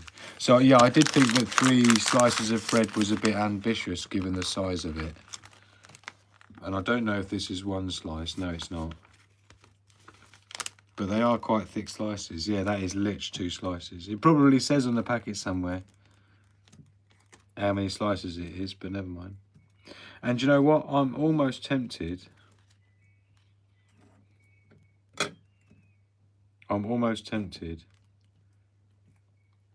To do. I might actually do that. Then I'll put that on, which is already buttered. Yeah. Because there's 1 slice left, right? So I'm thinking, and that's about the size of, well, there's actually, is that in 2 pieces or 1? No, I think that's supposed to be 1. Oh no, maybe it's 2. Well, either way, I can get that on another slice, so I'm going to have to put this down somewhere. You see, this is the problem when you don't have any space. Let's do that then. I'm going to shove that in the bin. I'm going to get a baby wipe quickly.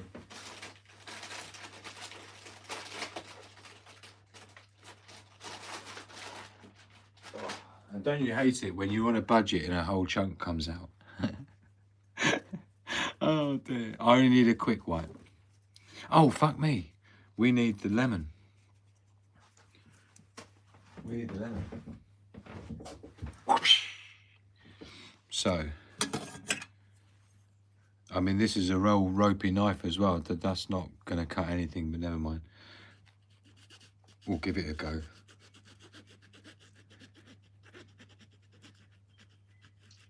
That'll do it. So, I think what we'll do... Yummy, that smells. Yum, smell that. Can you smell it? Freshly cut lemon, that is absolute delish. So what we'll do is, I think, we'll lemon that up now. Limiting. Look at that. No expense spared, that is. Okie dokie, we'll bung that on, right? And then we'll butter this up. I'm trying to carve a slightly better trench in the butter, right? But it is getting a bit soft. And I think I just lost a bit of butter there, did I? Oh no, it fell back in the butter dish, that was lucky. We nearly had a butter crisis, but we're all right. It's okay. Chill out. And then we're going to get this little bit of bread out the bottom out ready. We'll put that there for the time being. And now we're going to get the next layer on, because I'm going to be doing a triple mac, a Big Mac type style, right? A smoked salmon sandwich Big Mac, triple thing, yeah? I don't really do the McDonald's thing, but it's something like that. Maybe even just a Big Mac already has. You see, the problem I've got now is I need to butter this up, but I've got nowhere to do it. So it's all right, I'm just going to hold it and dig an even deeper trench into this butter, yeah? Everyone else out there is watching me do this going, fuck me, that's exactly why he got kicked out on Christmas Eve with 2 suitcases and fuck all else, that is. If this is him making smoked salmon, amazing. Anyway, shh. Here we go. Oh, we need some lemon. Let's lemon it up. Lemon it up. Look at that. Absolutely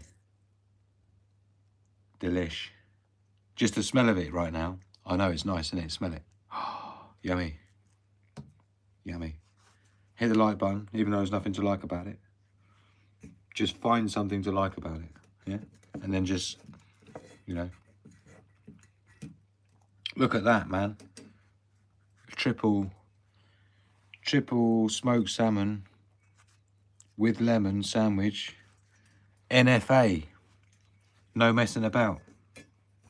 I think we might want to cut that down the middle though. I mean, this knife isn't great to do it with, but you're not allowed anything sharper than this in the UK, I'm afraid. You'll get arrested if you have anything sharper than a butter knife. You straight to jail. Straight to jail. Let's see how she looks in the middle. Oh, look at it. Yeah? Let me take a bite. Yummy. Do you know the only thing? Oh no, it's coming in after. I was going to say maybe you could do it a bit more lemon, but I think we're all right. Cheers, everyone. Happy Christmas.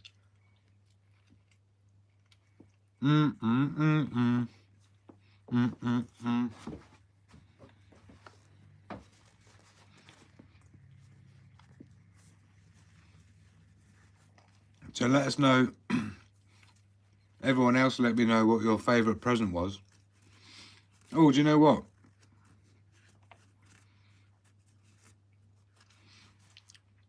It's just occurred to me, 2 things just occurred to me. I haven't had a single Christmas card to open today, and I haven't got a single present to unwrap. Maybe for the first time in my life. That's pretty hardcore, isn't it?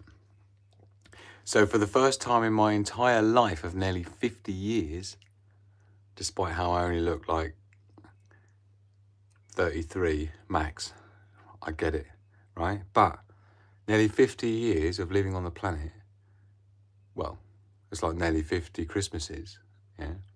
And this is the first one I've never had a Christmas present. to unwrap or a Christmas card to open.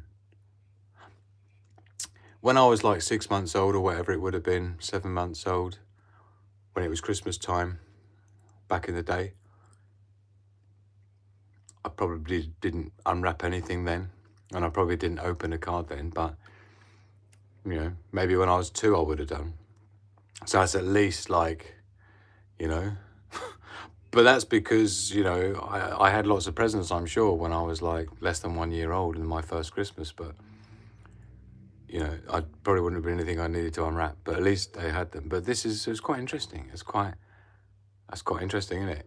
Christmas Day, the first time I've not had anything to unwrap or any card to open.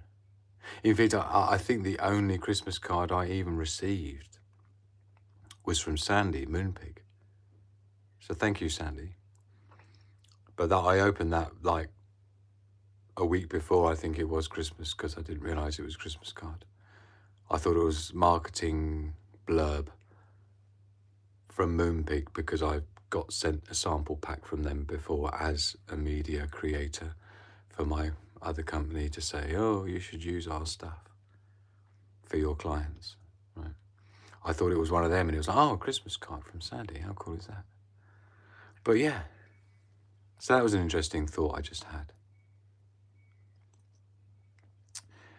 So Rich has got a camper van.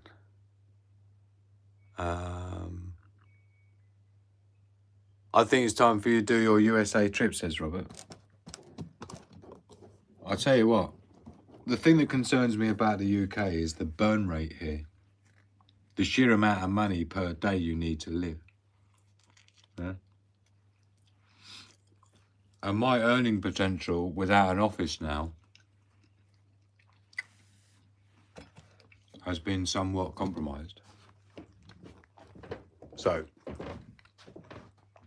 it's you, me, and this chap here, this laptop, and that's it.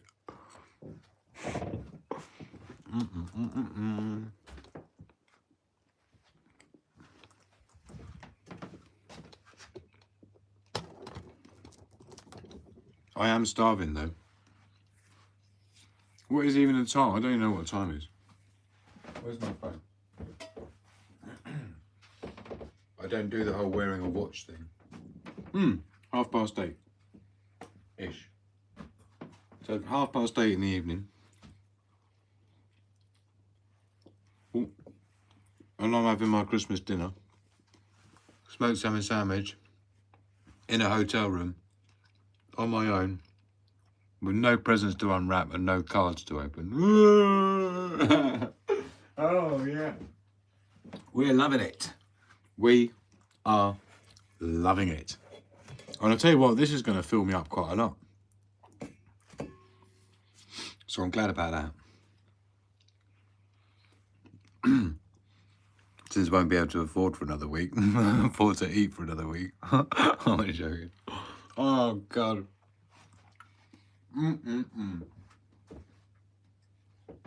But all that matters is that we show up for each other. Merry Christmas and cheers. That is a good smoked salmon sandwich. Let me know if you're feeling it. Libra Stella. I stay away from society at Christmas. It's too manic. Are you saying I'm looking very smart, Ricardo? Why, thank you, sir. Am I looking regal? Who said homelessness can't be smart? No one said that a homeless man couldn't wear a tie and a shirt. Yeah.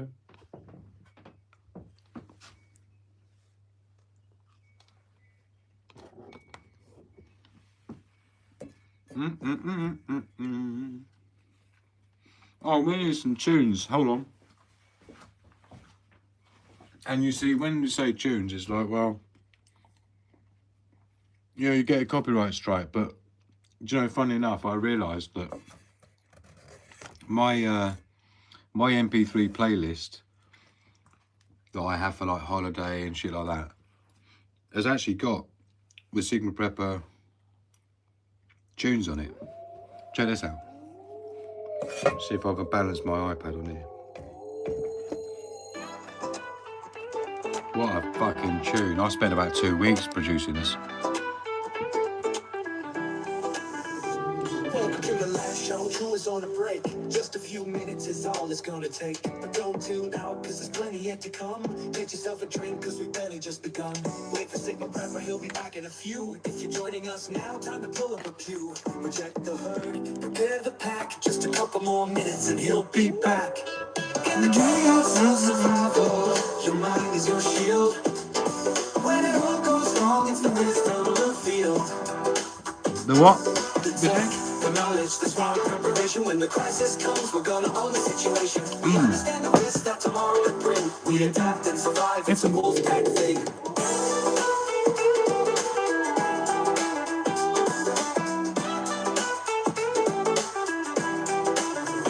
When crisis hits, Sigma Prepper's ahead. The wolf pack leads with a clear-minded head. No panic, no fear, no beg, no crawl. It's more than just survival, we'll be rising tall. This isn't just preparing, it's thinking through a skill. It's seeing the future, knowing this is not a drill. We don't know where or when disaster will strike, but we know we'll be ready when it's time to fight.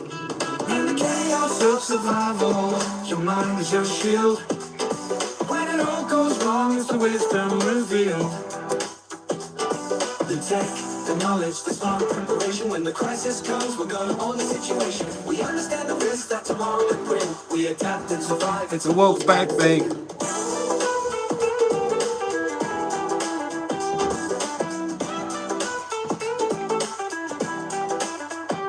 Use your time wisely. Not sure how long we've got. Maybe 2 years, maybe seconds to plan and plot. Too many threats to know which it could be. It can happen right now while Drew's making tea. Learn about prepping, it can happen any day. The Wolfpack House come will lead the way. The time ticks down, so get ready with your brew. Like, share, subscribe, come on, you know what to do. In the chaos of survival, your mind is your shield. When it all goes wrong, it's the wisdom revealed. The tech, the knowledge, the smart preparation. When the crisis comes, we're gonna own the situation. We understand the risks that tomorrow could bring. We adapt and survive, it's a wolf pack thing.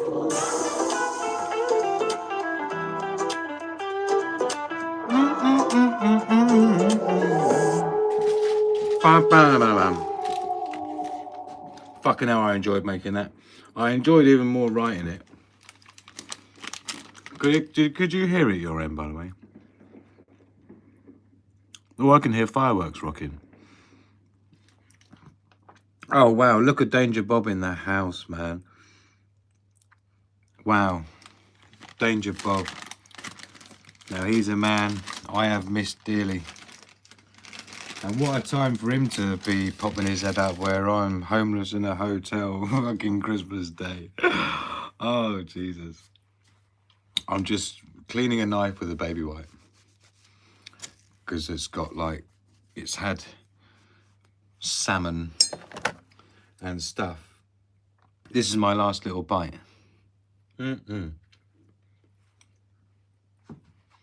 Super yummy. But we don't need the lemon anymore. I might have a little bit of that, it's good vitamin C.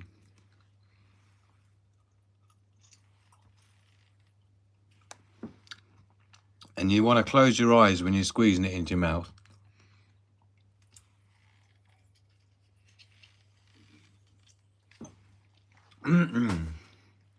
Yummy. Right.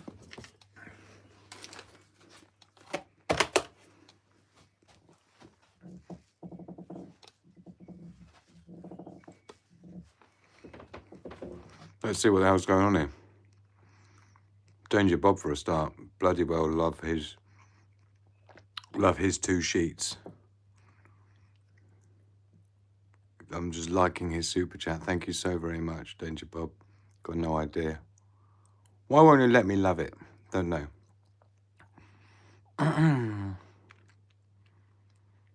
Absolutely, Liebestella. There's always someone else in a worse position than you. Like me yesterday. Oh, fuck me. Sorry. Fuck me. Many a true word said in jest. Yes. Robert, I can see Danger Bob. Yeah, man. 50 years married this year, and I'll do anything for a quiet Christmas, innit? Some,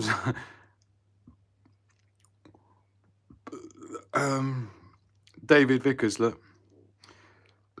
Troll people was down talking about my generation. Anyone who puts anyone down is down further, to be honest. Yeah. If you feel the need to put anyone down, you'll notice that even when I make a joke, right, even the person that the joke's about laughs along with it, right? There's a big difference between that and making fun of people, like, in a mean way, you know what I mean? I don't really want to have this packet in here of the smoked salmon. But I'm thinking I might just ditch it in there. I'm going to ditch it in the bin. I'm going to fold it up, but I think I'm going to take that out. And I've got a roll of white dustbin bags. So, in fact, I think what we'll do is I think now I've got most of the things sorted out and the packets in the bin, I'm going to actually properly wash my hands with soap and water in my ensuite that I paid £8 extra for, £2 a day extra, which I'm really pleased I did because, yeah. The fan noise on it though is like, what? Come on. It's pretty basic. So this is the sort of guy I am, ladies, look. Yeah. What'd you notice? Fucking seat's down, innit? Right. Let's see if I can fit you on here while we wash our hands. And you can join me. You can join me for a ritual hand washing. Oh, actually, no, there is a bit of a problem with that. We do have a centre of gravity issue, you would see. It might be a bit risky. It's well risky, so we're gonna have to figure this out. You'll have to watch my bum. Yeah. You'll just have to watch me do my thing, I suppose.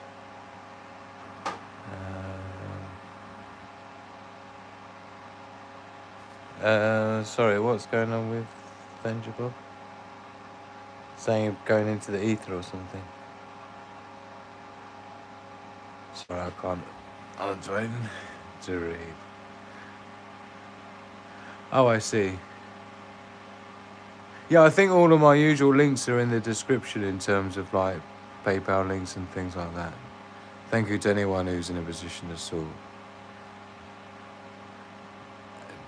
John Zeringa.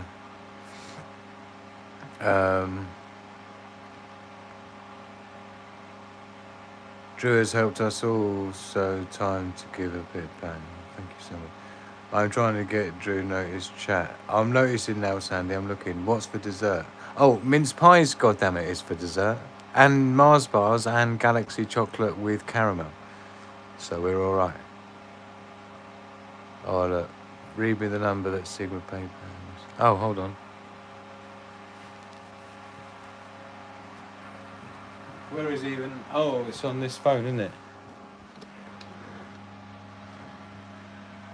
It's on this phone, which I'll be able to do.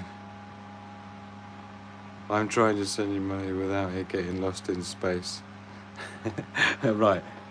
Well, I tell you what, I might be able to check on the iPad for you, Bob, and then this is like it's like that thing, isn't it, where Google says, like where you set your account up, it says, oh, we've put like 14 pence into your account. You've got to tell us in a couple of days how much we put in. I get you. Oh man.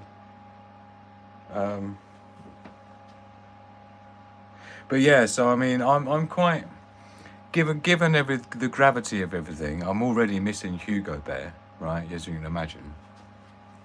Hold on, I need my water.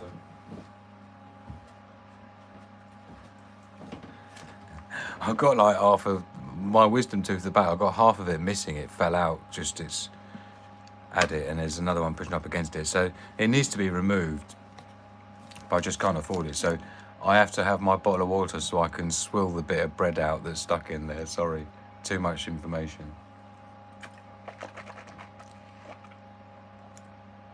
No, and there's another one.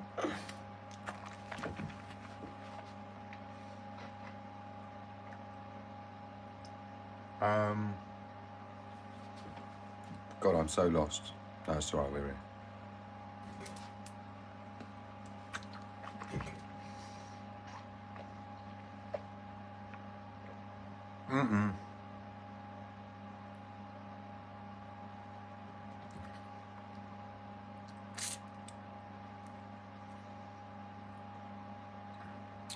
Oh, darn it.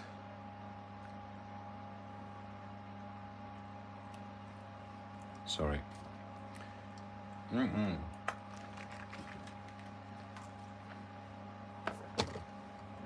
I don't think I can swap app on my phone.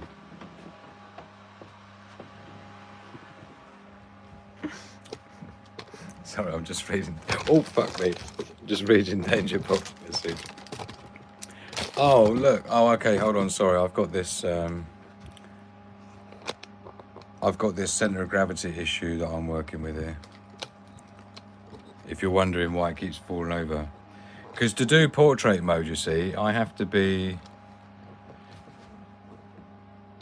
To do portrait mode, the whole thing's like on its side, right?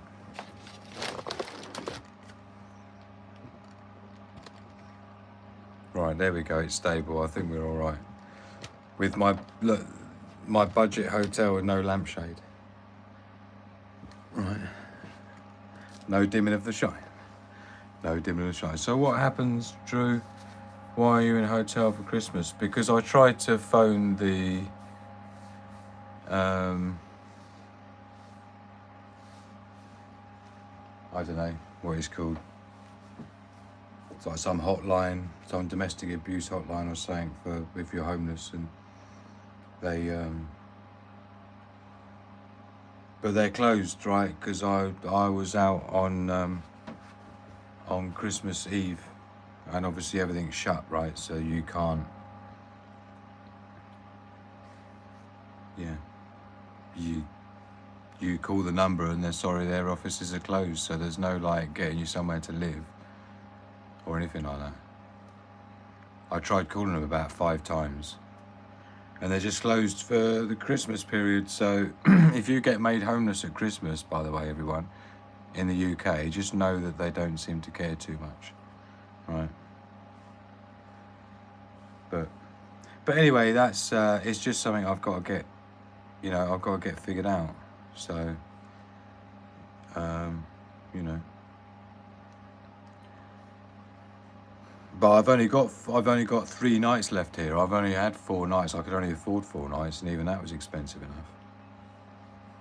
And then I'm hoping I can figure something out.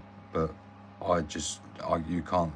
You have to get to a place where you can actually think straight rather than being,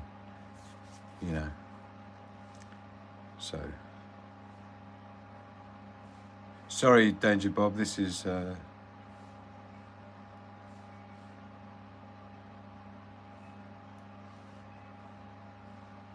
hoping this will work.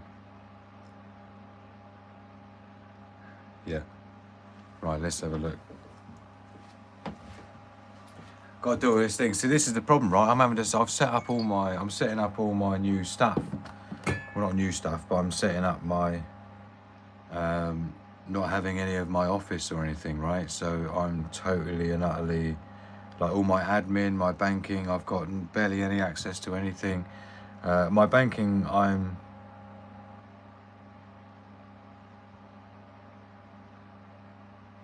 sorry, this is asking me for a number that's, oh no, sorry.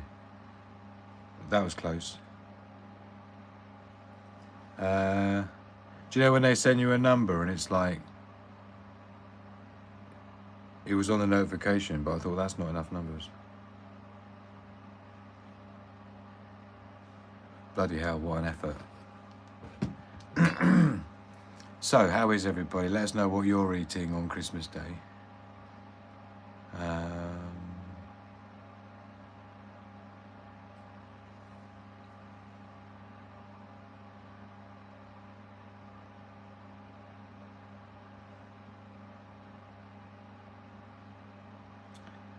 Okay, sorry. Ooh. £7.09.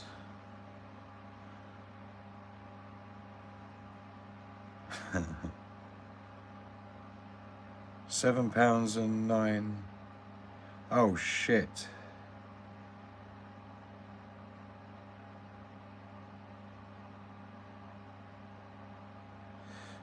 Oh god. Sorry, I've just seen something there that is I'm gonna have to sort out later on. But thank you so very much, Danger Bob. I've just seen, because where I've been away, I've just seen that there's been a hotspot sale, hotspot, which I've got 2 in stock. And I was just thinking, I'm like, oh man, this is the problem. I haven't had time to get everything figured out and shut down in the office to the point where I haven't even been able to turn off the products for the hotspots on the shop, because I just haven't had time to get access to the website, you know, update it and change the quantity to 0, because of course I'm not going to be there with all my stock to be able to ship any out, right? So I thought, you know, if someone buys a hotspot, I can't fulfill the order. And I've just seen an order in there, which is ironic, that came in like 5 days ago, that I usually ship them out the day after at the very max. So I've got that to deal with now, is like, and I can't do anything about it. It's so frustrating, not having any of your stuff or access to your office or all your equipment and things, and all I got is a brand new, brand new-ish laptop that's never been used, that I'm trying to get set up, literally installing Windows 11 on it so that I can even get access to my cloud data, if nothing else. But I have got my backup drive, look. But it's not my proper backup drive, it's like a little slim one, right? And then luckily in here, I've got like a couple of SSD drives and things. This is like my digital nomad setup, or what is becoming is my digital nomad setup. Let's unzip that for you. This is part of my preps. So you see in here,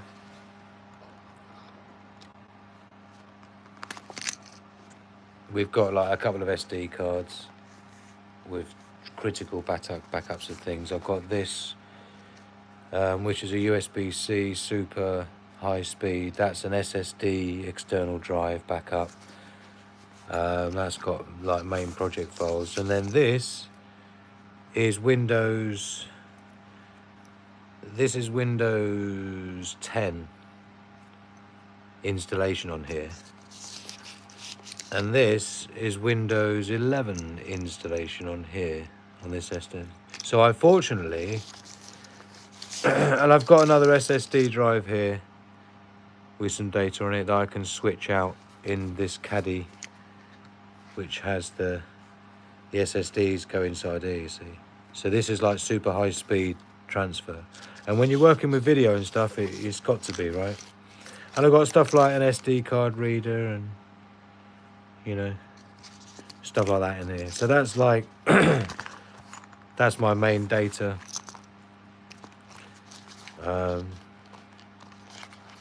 Like business data or whatever, yeah. And that goes in my sling bag that goes on my chest at all times. All right. This one. So.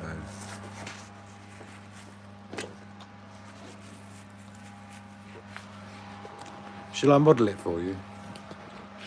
Yeah.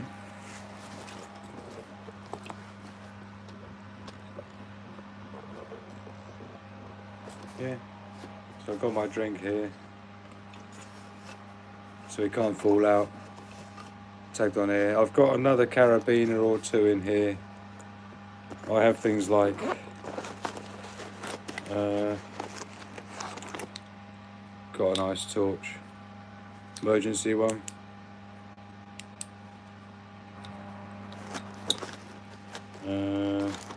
Spare lighter.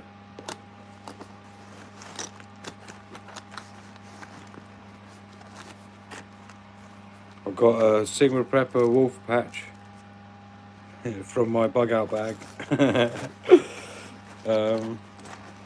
And a few other bits and pieces, but so anyway, I got that in there. I've got a molly pouch on the side, and then I've got my reinforcements on here in case it gets snatched with a lightweight Dyneema carabiner straight through the strap to avoid this weak plastic buckle here. So I made a little modification to it, but this is like, you know, passport, money, driving license, all your critical stuff, right, including your data drives, right? And then you put that in your hotel safe when you get there, if they have one.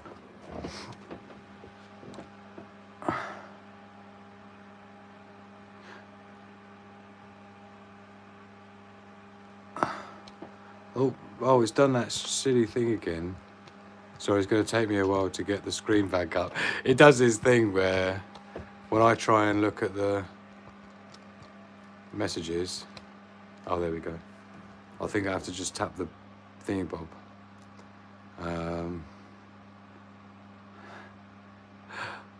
£7.9p. Guess who's on the smoked salmon tomorrow? I'm Amos. Yes, thank you so very much, Graham. Merry Christmas. Oh, look, it let me love and like Danger Bob's Merry Christmas. Thank you so much. Let me have a look. And I will, Graham, yes. I'm,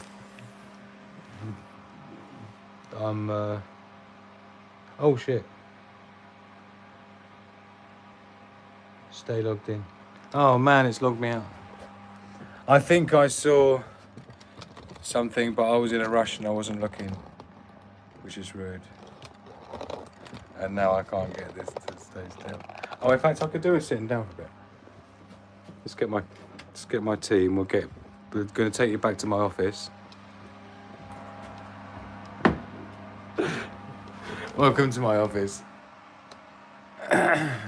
I've dragged this across. This wasn't here. I totally moved the hotel room. I moved the hotel room. I thought that's not going to work, is it? So let's get you set up here. That lamp is the bane of my life, but it's got to be on there. In fact, I can use that to... I'm propping you up on the lamp now. Right, now I can have a look. Oh, I tell you what, that's cool, because now I've got your chat proper, yeah? I've got proper chat bidney going on. Now, bear in mind, I've already got a load of videos in the chamber, right? Ready to rock. And lots of things are going to become clear. Now, let me log in again. It timed me out. Let me read out my password is... You see, if I tell you I'm doing a password, you might even be able to tell by the sounds of where the keys are as to what part of the keyboard my fingers were clicking on. God, I've got to do the text message thing again. Where's my phone? Ring. Oh, and we've got mince pies as well. Don't let me forget the mince pies. Bloody hell. Yeah?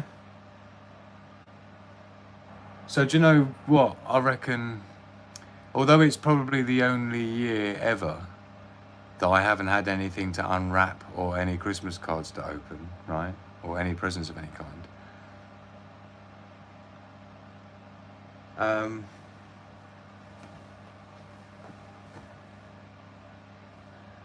What was that to do with? There's something else I just thought of.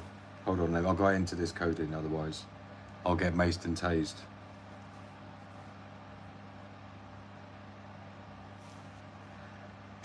No macing and tasing for me. Right. You're all ready. Just a second. Oh, God. Just a second. It's just taken me 10 minutes. Right, we in Bidney. So I'm going to have to super sort that out. Thank you so very much, Graham. 30 smackaroonies, man. That's a week's worth of smoked salmon. But believe me, smoked salmon is a treat because it's Christmas Day. Yeah, and it's just what I would normally have had as a traditional thing in the morning. And I thought, I'm not going to have that taken from me as well. Do you know what I mean? I'm at least having my smoked salmon on fucking... I mean, although it would normally have been like French bread, not like Walton's bread. But either way, I'm happy. Caroline Wynn, my absolute darling. Lovely to see your name pop up. I hope you're well. Joel, that was it. Father No, sorry. Father No reminded me of what I was going to say about, or as well as it being like the first day I haven't opened presents. I was going to say, or at least a present. I was going to say it's probably one of the first years I've at least not had any drink of any kind, because I don't drink, but at Christmas I will sometimes have a small glass of Baileys or something Christmassy like that, yeah. Thank you so much, Graham. I really appreciate your support, my man. You've got no idea. And thank you to Robert McNamara as well for the super chat earlier on in the show. It's not a show, it's just me on my own on Christmas Day, innit? So it's not exactly... There's no green screen and special effects going on here that took me fucking months to make, is it? Oh, dear. But yeah, I'm definitely going to have to hook up Valerie Hudson, and I'm going to have an opportunity to do that on Saturday. It's going to be my only opportunity, so I'm going to get that shipped out to her. Where is she? I'm not sure whereabouts she is, but if Valerie, if you're there, I'm on it. And I'll check it out, Carolyn. Thank you so much, my lovely. Debbie in the house. Merry Christmas, my lovely. I was hoping that you would see I was live. I was going to WhatsApp you earlier on. I do like eggnog, John. I do. That was the thing. When I used to go to my nan's house for Christmas when I was a young boy, that was when, you know, my Auntie Mary, she would have eggnog, and I'd be allowed to have a little taste of it. But yeah, I quite like that. And Baileys, and it's usually those two for Christmas. I don't really like wine. I'm not that bothered about beer. I'll have a beer if I go out, but innit, Father No? Isn't it just? Merry Christmas to you, Debbie. I can't say that I didn't have any presents on Christmas Day for the first time in my life now. I can only say it's the first day I've never had anything to open or unwrap or any Christmas cards, right? But that doesn't necessarily have to be a sad thing, yeah? Do I look sad? Do I? Cheers, everyone. Merry Christmas. I'm merry today because I'm surrounded by friends and goodwill and great spirits and a massive story to tell and an even bigger journey that I'm on already as of from yesterday, Christmas Eve. My journey really started about 12 days ago or so, right? But you're joining me today. But the real start of the real journey was yesterday, Christmas Eve, where Lich on the street whoosh, with nothing more than, you know, Lich, a couple of suitcases. And so that's when you know the journey started, and it's not like a journey into the unknown. Well, it is, but it's like, it's something pretty epic because it's going to be a new chapter of me, but it's like the old me, but the new me. It's like the unwrapped, unboxed, and unleashed version of who I became.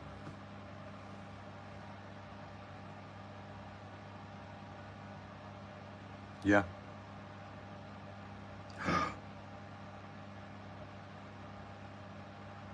Thank you so very much, Robert. Thank you so very much. You got no idea what sort of difference that's going to make. Happy Christmas, Merry Christmas, and all the Christmases in the world, Robert. I can't wait to catch up with you, man. I really... Thank you, dude. I've just seen the Christmas present that Robert sent me. Sorry, Danger Bob. For those that don't know, Bob's short for Robert, right? Thank you, John Syringa. I appreciate it. You look great, Andy, says Debbie. Do you think so? Do you think so? Am I looking spiffy? The first thing I packed, yeah? When I knew I was going to be homeless, the first thing I packed was a shirt and a tie. Fucking hell. Like I said, who said homelessness has to look untidy? Yeah?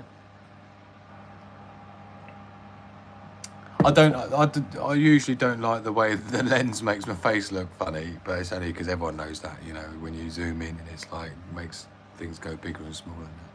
But I appreciate your compliment, Debbie, means a lot. At least someone loves me. Bridget Drew, it's been an honour, mate. I've got to run. All the best. 2026 is around the corner. See you, Superman. Richard has been so good to have you on the stream. What a superstar. I've forgotten all your names. It's been so long. I know every one of them, Graham, right? And there's a bunch of them that I was hoping I'd see tonight, and I have done. There's a bunch I was hoping to see that I haven't. But the night is yet young. Well, it's 9 o'clock. I'm not sure. I am in a bit of a desperate situation because of my laptop here, which I'm trying to get set up. And I was getting it set up with Creative Cloud, because it's like Windows 11.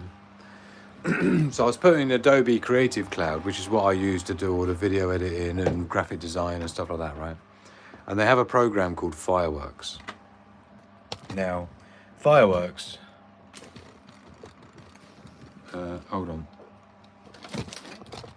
I'm rolling a cigarette. So we can talk like this. Do you know, theoretically, when a camera's looking up at you, it's not supposed to make you look quite as handsome. Should we try it in theory? If I go down here and the camera's higher than you. Which looks sexier? When the camera's a little bit higher than you? Or when you're looking down on it? We're doing a live test. Oh, look. Do you see what I mean? Do you see the difference? This is a trick that I teach women when I used to do like social media thing for people doing their channels and that. Anyway, we're just rolling a cigarette. You see, Debbie's made me all self-conscious now by saying that she thought I looked good, or whatever she said. So you reckon camera pointing up, Libra Stella, you reckon that's more flattering? Theoretically, the rule is, as a cinematographer, you're supposed to know this stuff, right? So the rule is the camera lens level should always be slightly higher than the eye level. But you can shoot video however you want. No one's telling you what to do. Oh, dude. Thank you so much, Debbie. Again, I really appreciate your super chat, my lovely.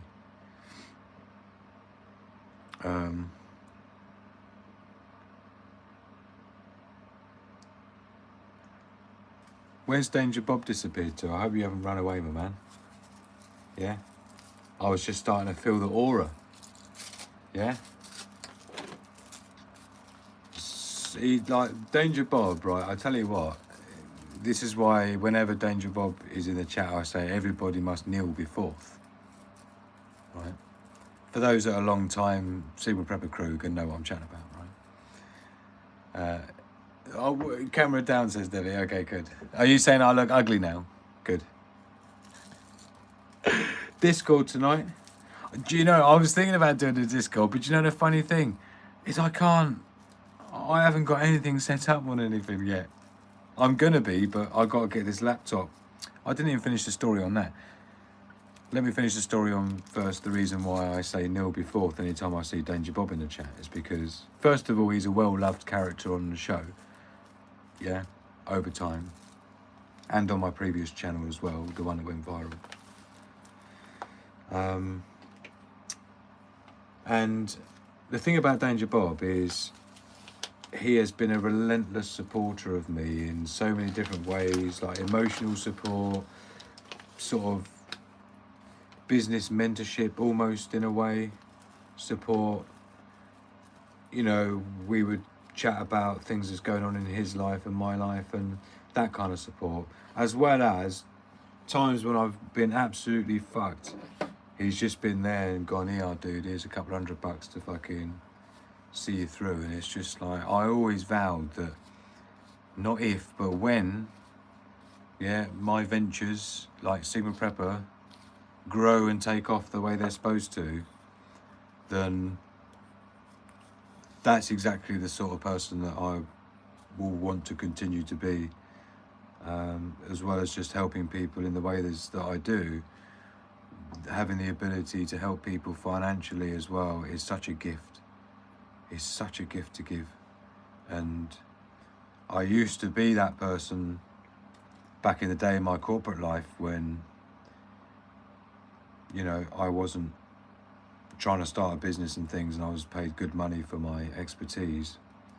And, you know, the donations and things, and I remember, do you know the first YouTube donation, well, the first donation I ever really made to anything other than a charity was actually a YouTube donation. And it was to the X22 report. Let me know live in the chat if you know what the X22 report is. But it was like way back in like 2011 or 12. It was like when Super Chats had only just started, if you like. Do you know what I mean? Just invented. They just invented Super Chats. But it wasn't Super Chat. I sent a PayPal to him of like $50 or something like that.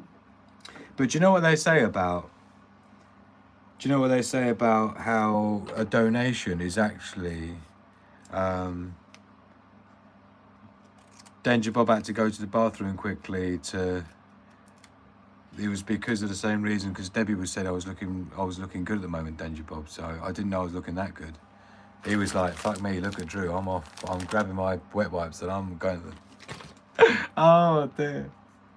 But, you know, I was saying about how I, you know, I've always been the sort of person that helps people, but, I haven't been in a position to help people financially for some time. And so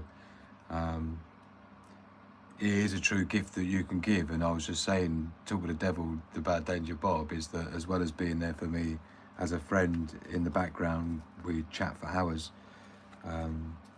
about all sorts of stuff. And he's been there for me a lot of the time as well. And financially, even though he's had his own things going on. Proper true friend. And then I went into my thing, Danger Bob went into his thing, and I went offline for 7 months or however long it's been. I don't even know when the last video I made. I think it was just near my birthday. It was already a shit show then. And yeah, I mean, like I say, I'll do a proper video about it because it's important, because I think a lot of people go through it.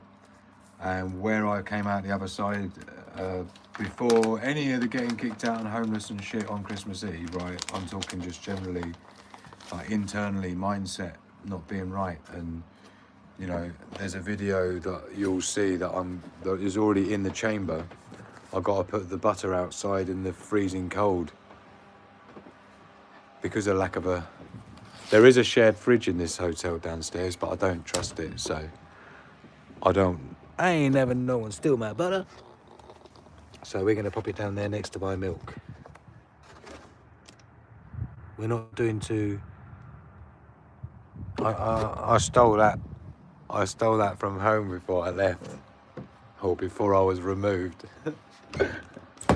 So I've only got a little bit left. It's Christmas Day, so of course nothing's open as well. Like no shops are open, and where this place isn't that central because it was cheap, right? It was more important it was cheap than central. But even the Uber was 40 quid. The taxi was 40 quid to get here. And I'm not even that far away because I need to go back to get a few last bits that I need, and I've already clocked a few things that I definitely need. And now even more so. Now I've just seen that Secret Prepper Ultimate Hotspot sale that I need to get shipped out quick. I need to get shipped out quick smart. So, right, I'm gonna have a dealing with real life heart attack, death, gangrene. Oh bloody hell! You know, Mondays, right? Oh, Danger Bob, my absolute darling. I'm so sorry to hear that. We're way overdue a catch up. It's not even funny. Yeah, X22 report has been around for forever. Used to watch them in 2010. Yeah, it probably was that long ago, like 2011 or something like that. I used to love him. There was not many. There were a few people like him, but he was quite unique in his approach. So, yeah, I just appreciated it. And there's a few people like that. So we're on my private balcony with garden view. Basically, I paid £12 extra for the 4 nights, so I think a couple of quid a night extra, right? For a private ensuite instead of shared bathroom, a garden view and balcony. I don't know if you can see the garden view. It's like this is the fence corner, this is the fence corner, and then this is the fence corner down here under it. It's like lich 10 metres by 10 metres. That's it, that's the garden. But it's cheap, but it's a bed that's not freezing cold. With running water and a shower, which is more than I've had for the last 10 days. I've had no shower for 10 days. I haven't had running water for 10 days, 11 days.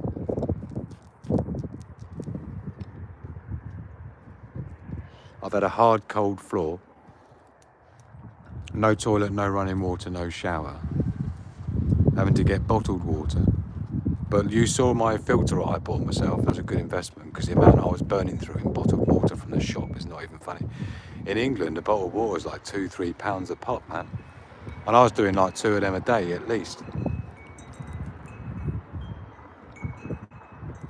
So I'm burning through like £6 or £7 a day just in water, and that's not water for everything. That's just water for like kettle, pot noodles, and whatever else I'm doing, right? And I thought, this is not sustainable, man. So I looked on Amazon, and there was a water filter, this Brita thing, for like 25 quid with 3 filters, good enough for 3 months, or like 500 and something litres. So I thought that'd do it. So. And I brought that with me, which is nice. And I've got 2 more filters in here. I'll probably keep it going for more than 30 days though, because I'm not passing much through it, right? I can't believe Danger Bob sounds like he's had some fucking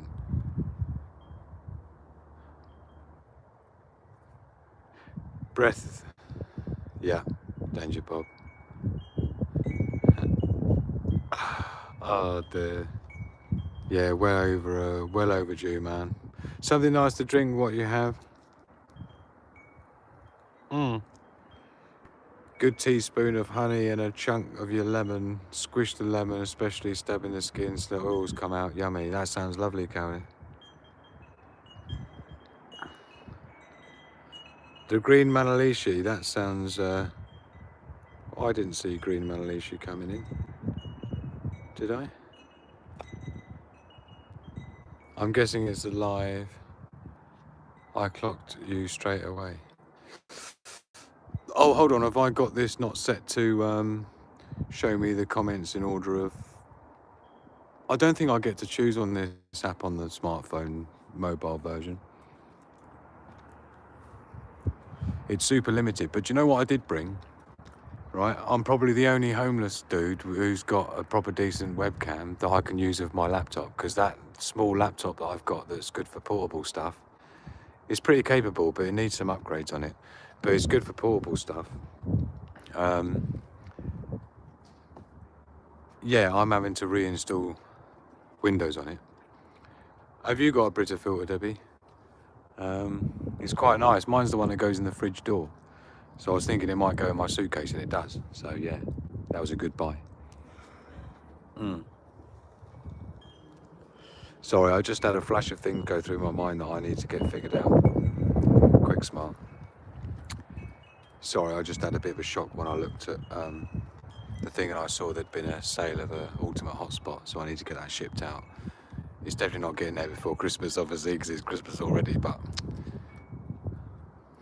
I don't like it taking more than a couple of days to get an item shipped out. Oh God, so I'll get that figured out on Saturday. Oh bollocks, I need my computer as well because I need to print the invoice and everything out for it. Okay, no problem, I'll get it figured out. These are just the challenges that we gotta figure out.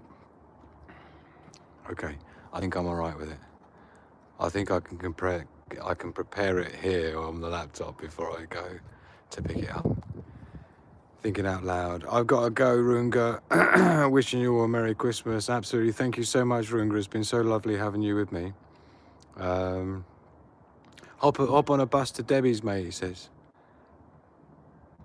I am looking for any sofa. Any sofas. Get your sofas. Any sofa. Nah, I've got a plan. Right? Already, which is popping up to Debbie's house and jumping on her sofa. No, I'm only joking. I do have like a 2 week. I've got about a 2 week.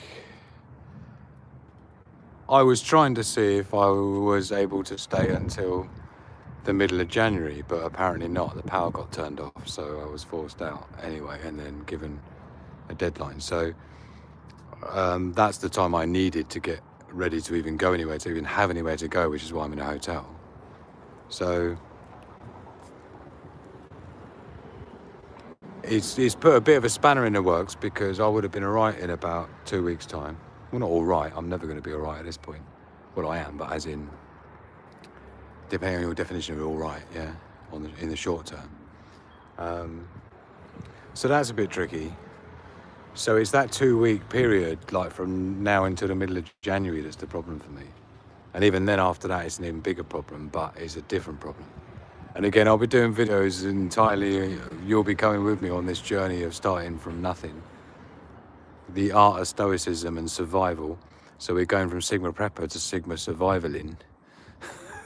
Sigma Survivaling live as a Sigma, a lich Sigma now. No family, no nothing, no dog. Poor Hugo Bear. He's not going to know what's going on, bless him. Not a clue. But I made sure we slept together every night. I don't mean it like that. But me and Hugo slept in the same thing every night for the last 10, 11 nights. Locked in the office, so I at least feel like I spent a bit of time with him. Right. That's that disgusting habit finished. Let's go back into my hotel room with ensuite and private balcony with garden view. And now we can take the Crocs off so that we're only left with socks rather than the disastrous Crocs with socks, which is just criminal. But what we will do, as we're coming towards the end of our time together on Christmas Day, what we will do is trash my kitchenette. Trash my kitchenette area. And we'll have a mince pie together as we bring our time to a little bit of a closing. That sounds sad, doesn't it? It's only a temporary, momentary, not forever type of closing. But I'll tell you what I do need to do, which is why I'm bringing you over here. First of all, so I can eat a mince pie in some form of... Oh, here we go. I'm going to plug you in because your batteries are getting a little bit low, my darlings. Let's go full on USB-C PD style E so we can boost her, baby. Boost me, baby. Let me know if you can feel it as it goes in. Ooh. Did you feel it? Right, you're now charging, so that's good. Why are we talking about big sofa here? Says Debbie. What a main babe. Love it. Debbie is the plan, mate. Says father.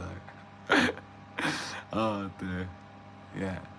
I expected you to use Linux. Do you know what? I would tell you why I don't.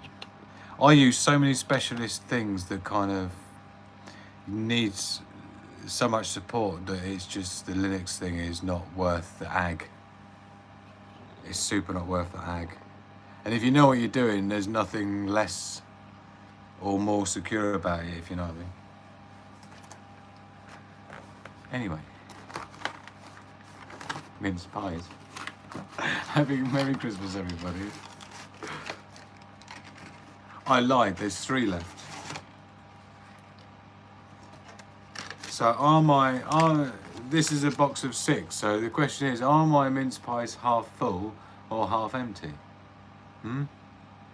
I'm going with half full right here. Yeah? In fact, if I was being the real version of me, I'd say this packaging is twice the size it needs to be right now. Not half full, not half empty, it's just the packaging is just twice the size it needs to be. That's what I'm saying. So let's pull one out, shall we? As my Christmas Day mince pie. This is kind of going to be like my Christmas cake. We need some brandy and set fire to it and be proper pyrotechnic styly, yeah? Because you know us bushcrafter survivalist type people love starting fires to cook our food on. Right. No candles to shove in it, unfortunately. But it's alright. Soup, sofa, scotch. What the fuck, mate? Innit? Are you near Southeast UK Kent? I was born Southeast UK Kent. And my dad lives there. And my mum lives there. Not in the same place. But my mum, who's kind of been more of a mum to me in the last 5 years than my actual mum has been to me ever, lives with my dad.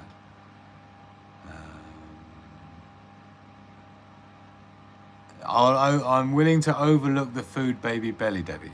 How's that? Yeah? I'm willing to overlook it. I'm not looking. I'm not looking, Debbie. Anyway, put on a Santa bushcraft hat. I don't know what a Santa bushcraft. I just have to be wearing a Santa hat and be doing bushcraft. I think is how I pull that off. That's what I'm going with. Whereabouts in Kent are you, without revealing completely?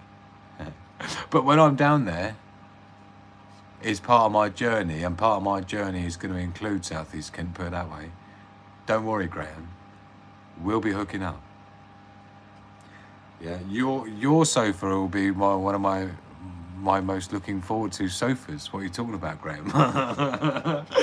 Cheers, everyone. Merry Christmas. I hope you're having Christmas with people that love you and people you love, and you're not on your own. And if you are, you're not on your own, because we're all together as part of our wolf pack. Yeah. Love, peace, and progress to the pack. Merry Christmas. Yummy. Love to you all. Thank you and goodbye. Boop. Oh dear. Oh, Herne Bay. I'm definitely coming to see you, motherfucker. Oh dear, perfect. Do you know, one of my best mates moved to Herne Bay. Planet Thanet. Do you know, I DJ'd about maybe, I filled in for someone. With all due respect, it was a little bit beneath me as a DJ back in the day, right? But in the 90s, I was like a top DJ in Kent. And I did Planet Thanet. The nightclub, yeah. Planets. Or whatever it was. Back in the day. I don't know if it's still there, what it's called now, but it was called Planets or something. And I DJ'd there for like maybe, I reckon it was about 5 months. Every Saturday night. And I did a Thursday night in a big club in London. And I did a Friday night in Canterbury nightclub. In the Biz. On a Friday night. And then the Saturday, I used to do it was my best paying night. It was like £650 for like 4 hours, right? On the Saturday. And I forget why that got scrubbed. I think they lost their license for it was like a sports bar, right? And they lost their license for something. Anyway, so I was filling in for this dude who'd left Planets or something, and they said, "Oh, can you fucking hook us up?" So for a couple of weeks, they said. I was there for about 4 months, man. I tell you what, it was a fucking war zone. There was fights all the time. I mean, Canterbury was bad enough, right? But in the nightclub there, I was resident DJ on Friday night. I used to do an R&B night as well in the works on Thursdays. But yeah, lots of friends who live in Herne Bay. And I DJ'd in the club there. There was a fucking war zone, just so you know. But I don't know how old you are, Graves. I don't know if you... It's 11 never great was it's Johnson, isn't it? Cheers, everyone.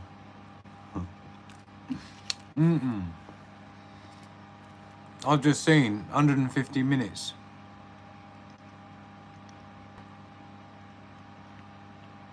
What's that, 2.5 hours, isn't it?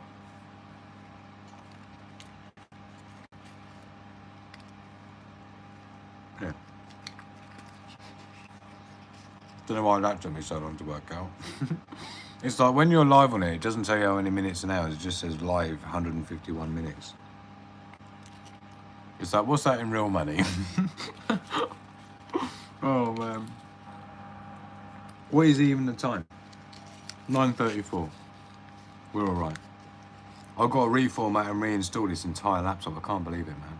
What an arsehole. I've just spent 2 days doing that. Like, I need that shit, man, on top of everything I'm dealing with, and now I've got to deal with that. It's like, really?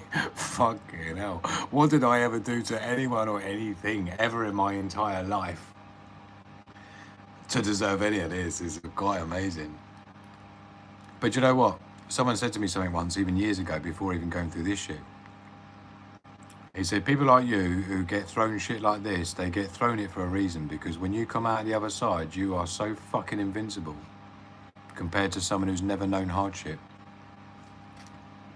and never know what it's like to have everything taken from you and start from fuck all. And I've started from fuck all a lot of times. Starting when I was 15, getting kicked out on the street. I've been here before, right? My mother did it to me. I'm used to it. Yeah. When I left England, as I said before, I left England and moved to Thailand. I started 5-6 businesses there successfully. From the age of like 24 years old, you know, I was formed, literally formed in Thailand in terms of my most formative years, development mentally, who I was, my political beliefs, everything. All came from that time. And then moved to Bangkok from a little island and had to reinvent myself there again. Different business, totally different subject. There for a couple of years. And then Cyprus. Again, started an even newer business. And then started a completely new security business as well. And surveillance business. 2 businesses in a foreign country that doesn't speak English, right? Again, every time I land in the country, I have to recreate something from fuck all. And I just land somewhere and I just know what they need. Yeah. Like when I moved to Cyprus was when I built my media company, right? The one that won all the awards and stuff. And it was like, I tried to get a quotation to have an alarm system fitted. When I invested in my video production equipment, you know, big proper Hollywood style cameras and big chunky tripods that cost $1,000, you know, and lighting and computer equipment. I thought, do you know what?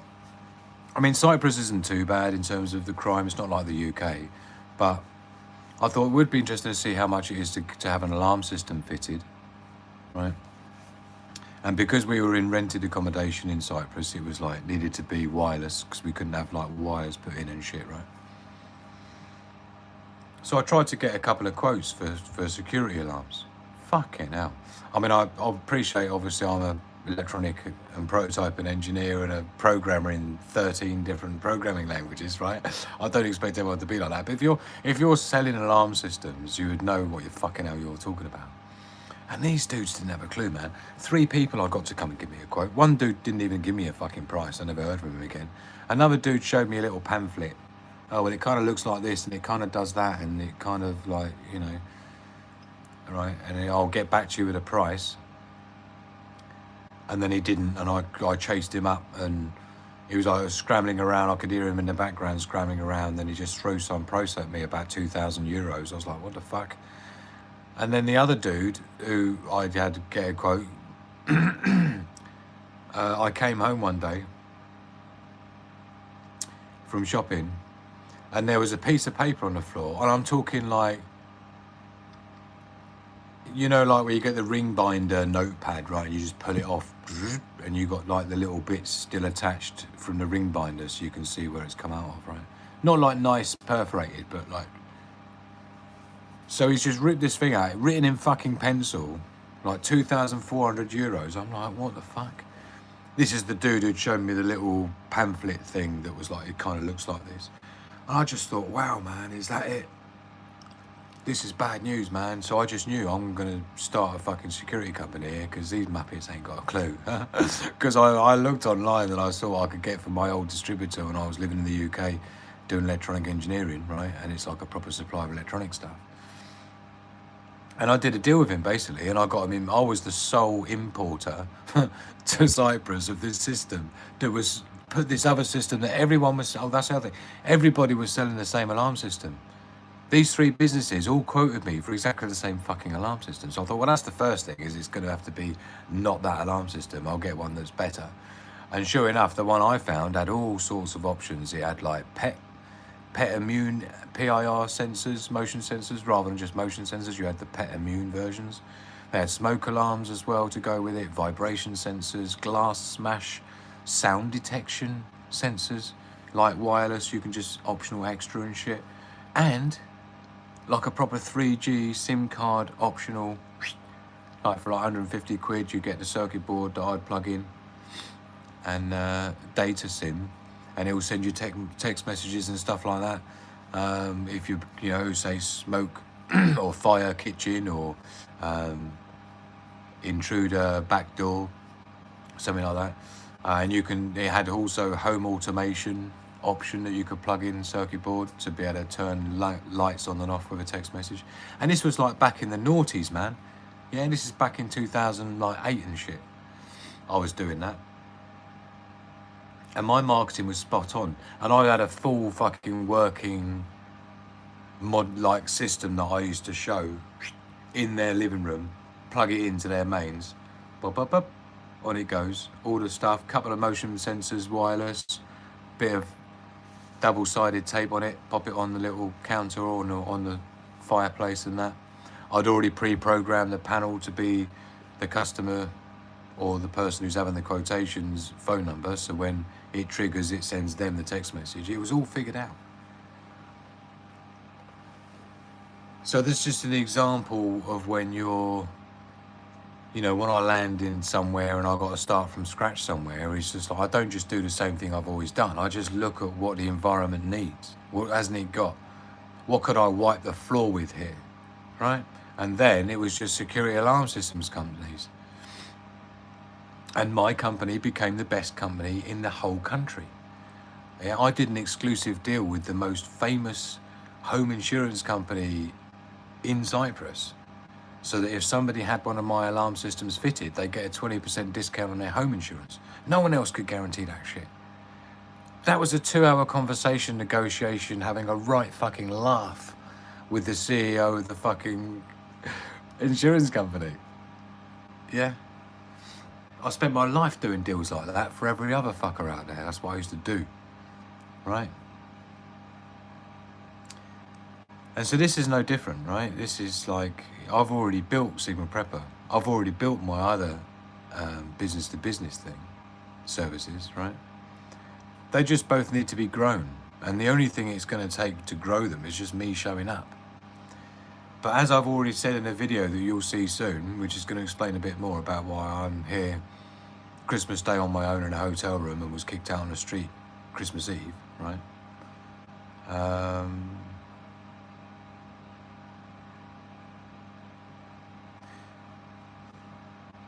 If I'm not going to be fully logged into the admin as the true, real, genuine version of me, which is not a version of me, it is just me. Are you with me? I've always said to myself, if I can't show up as me, then I ain't showing up at all, which is why you haven't seen me for 7 fucking months, right? Because I haven't been me for 7 months. So how can I help people and guide people like I've been doing, right? And educate people like I've been doing, when my own mindset myself is not in check, right? And I've always said from the very beginning of prepping that mindset and your mental health, right, is the thing that will get you way before some random dude with a crossbow, right? Or some desperate guy who wanted to steal your tin of beans. The thought of someone coming to steal your tin of beans when the lights go out will take most people out before the person actually ends up storming through their front door to steal your tin of beans, if you get me, right? And so that's why I haven't been online for a while. As well as obviously the Brazilian butt lift that went wrong and led to some other things in a legal dispute, and you know, we won't get into it, but if you're going to do a Brazilian butt lift, let's just say there are other places other than Mexico to have it done, right? Diddy tried stealing my beans. Had to tell him no. Oh dear. What's danger? Yep, right move is to head over to Debbie, talk text sweetly into her ears. Sorry, I'm only just looking at the comments. Let me scroll down on the actual screen here and then I'll be able to see what people are saying.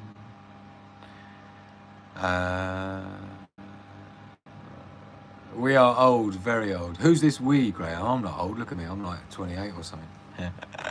Fucking hell. Love it when you talk technical. Oh, I see, that's what that was about. Thank you. I'll talk more technical. Golly love brains. Says, alternate in the house. I haven't done that for years. Hello, Tonette. Great to see you, my darling. Yeah, right movies to her with the Debbie. Okay, now we're here. Talk sweet into her ears.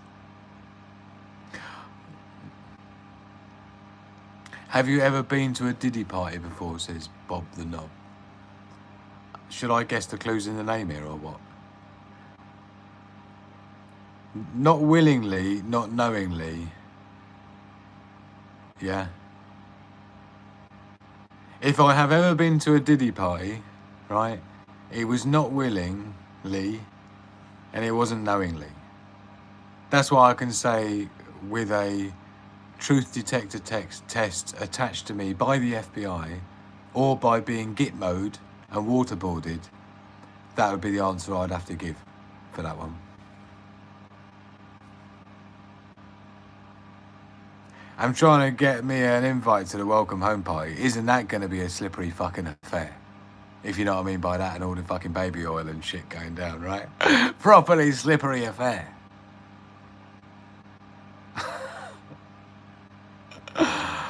Looks like Bob the Knob's got a Diddy fetish going on. That's cool, you know.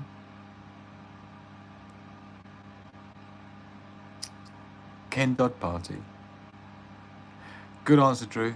Nelly went south with the gym, will fix it later. Fuck me. I bet the Diddy estate sale would be worth watching. Innit? What a shit show that is. I think I'm going through a shit show. Poor old Diddy's properly getting it. But the difference is Diddy fucking deserves it. He's been an arsehole in his life. I've spent my life sacrificing comfort and all sorts to not be an arsehole, right?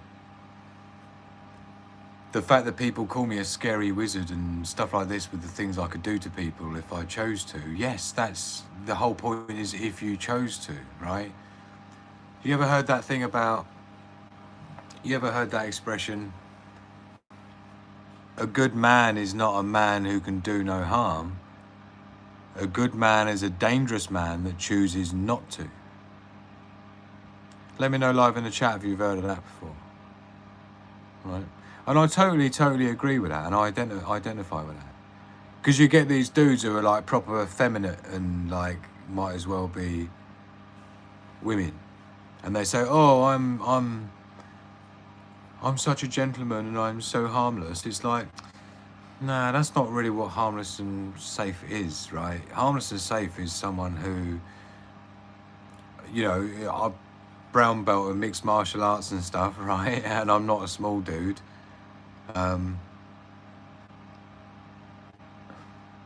And people call me a scary wizard because of the strategic brain that I have and things like that in the business that I do and the stuff that I do, right? In terms of electronic engineering and programming code and seeing hundreds of moves ahead and every available option. And this is where I get called like a scary wizard by like professors who, and I hate it. It makes me cringe because I've tried throughout my entire life to be everything but scary.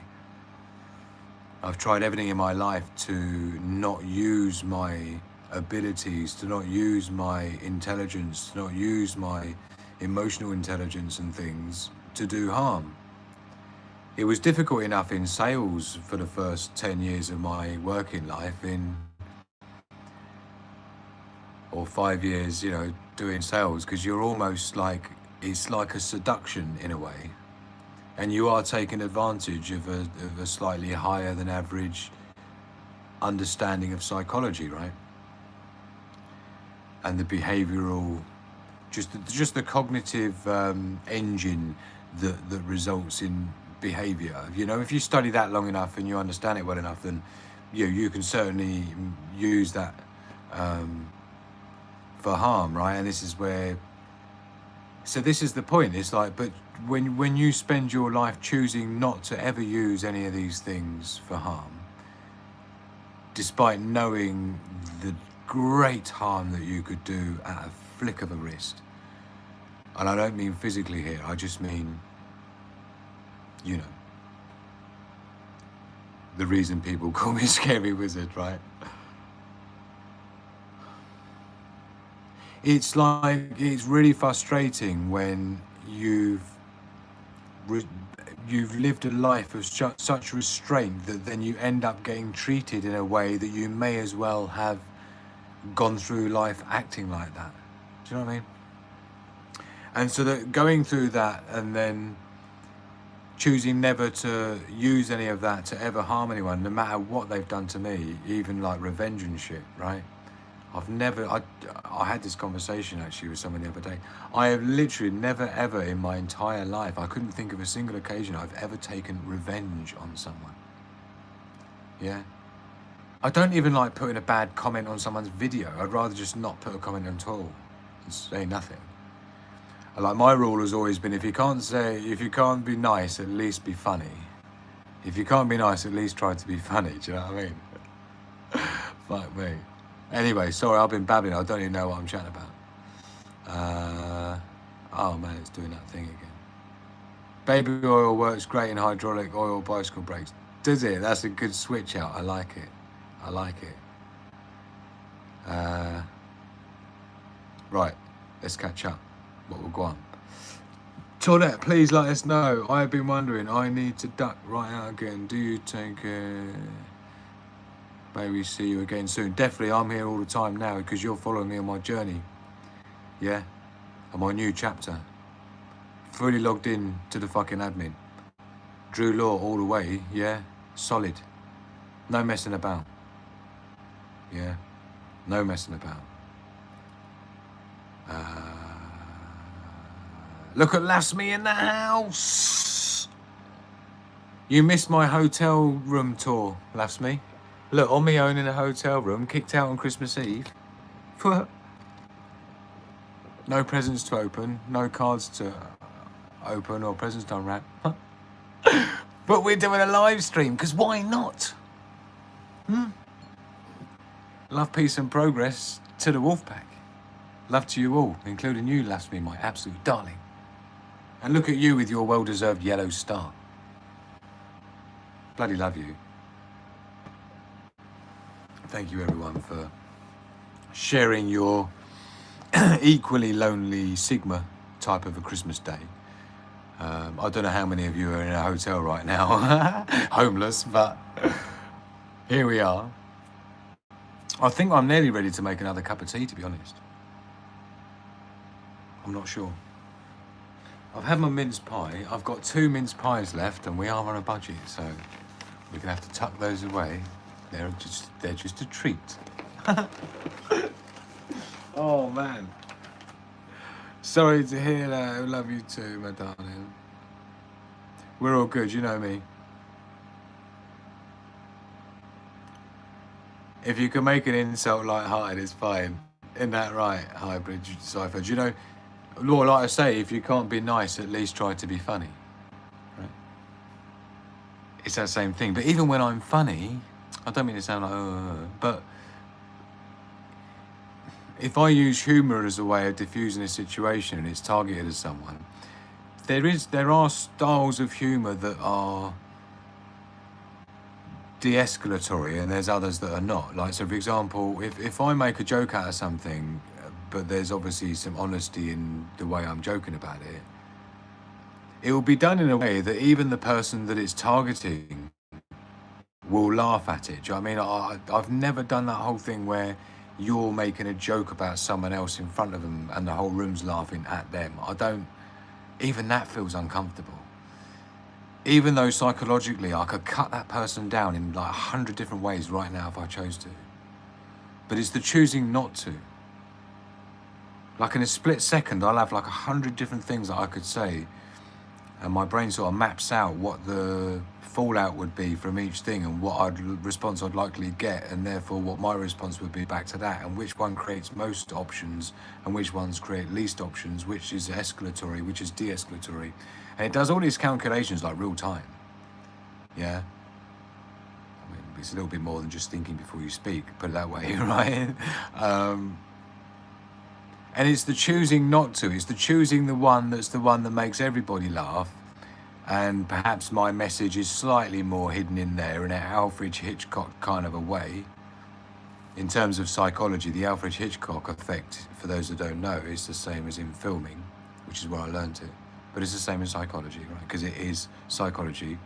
Yeah, like when I was director of movies and stuff, when I was running my media company, and a cinematographer, right? And I'm a script writer for doing all of that stuff for my clients. It's the same thing. You have to understand psychology in order to know how you're going to get your message across, whatever that key message is, right? And so the Alfred Hitchcock syndrome is where Alfred Hitchcock was good, genius, because not of what he showed, but what he didn't show. So the classic scene with the shower and stuff, he chose strategically not to show anything that went on behind that shower curtain. And he was actually asked in an interview, he was famous, right? And he was asked in an interview, he said, you know, why did you choose to shoot that scene the way you did, you know, in terms of the cinematography on it, and there was no shot of the blood or anything like that particularly? He was like, do you know what?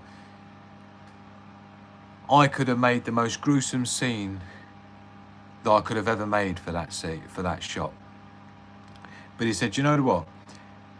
By not showing that scene, I'm guaranteed that the viewer can create a far more gruesome scene in their head than I ever could try to do on film. Yeah.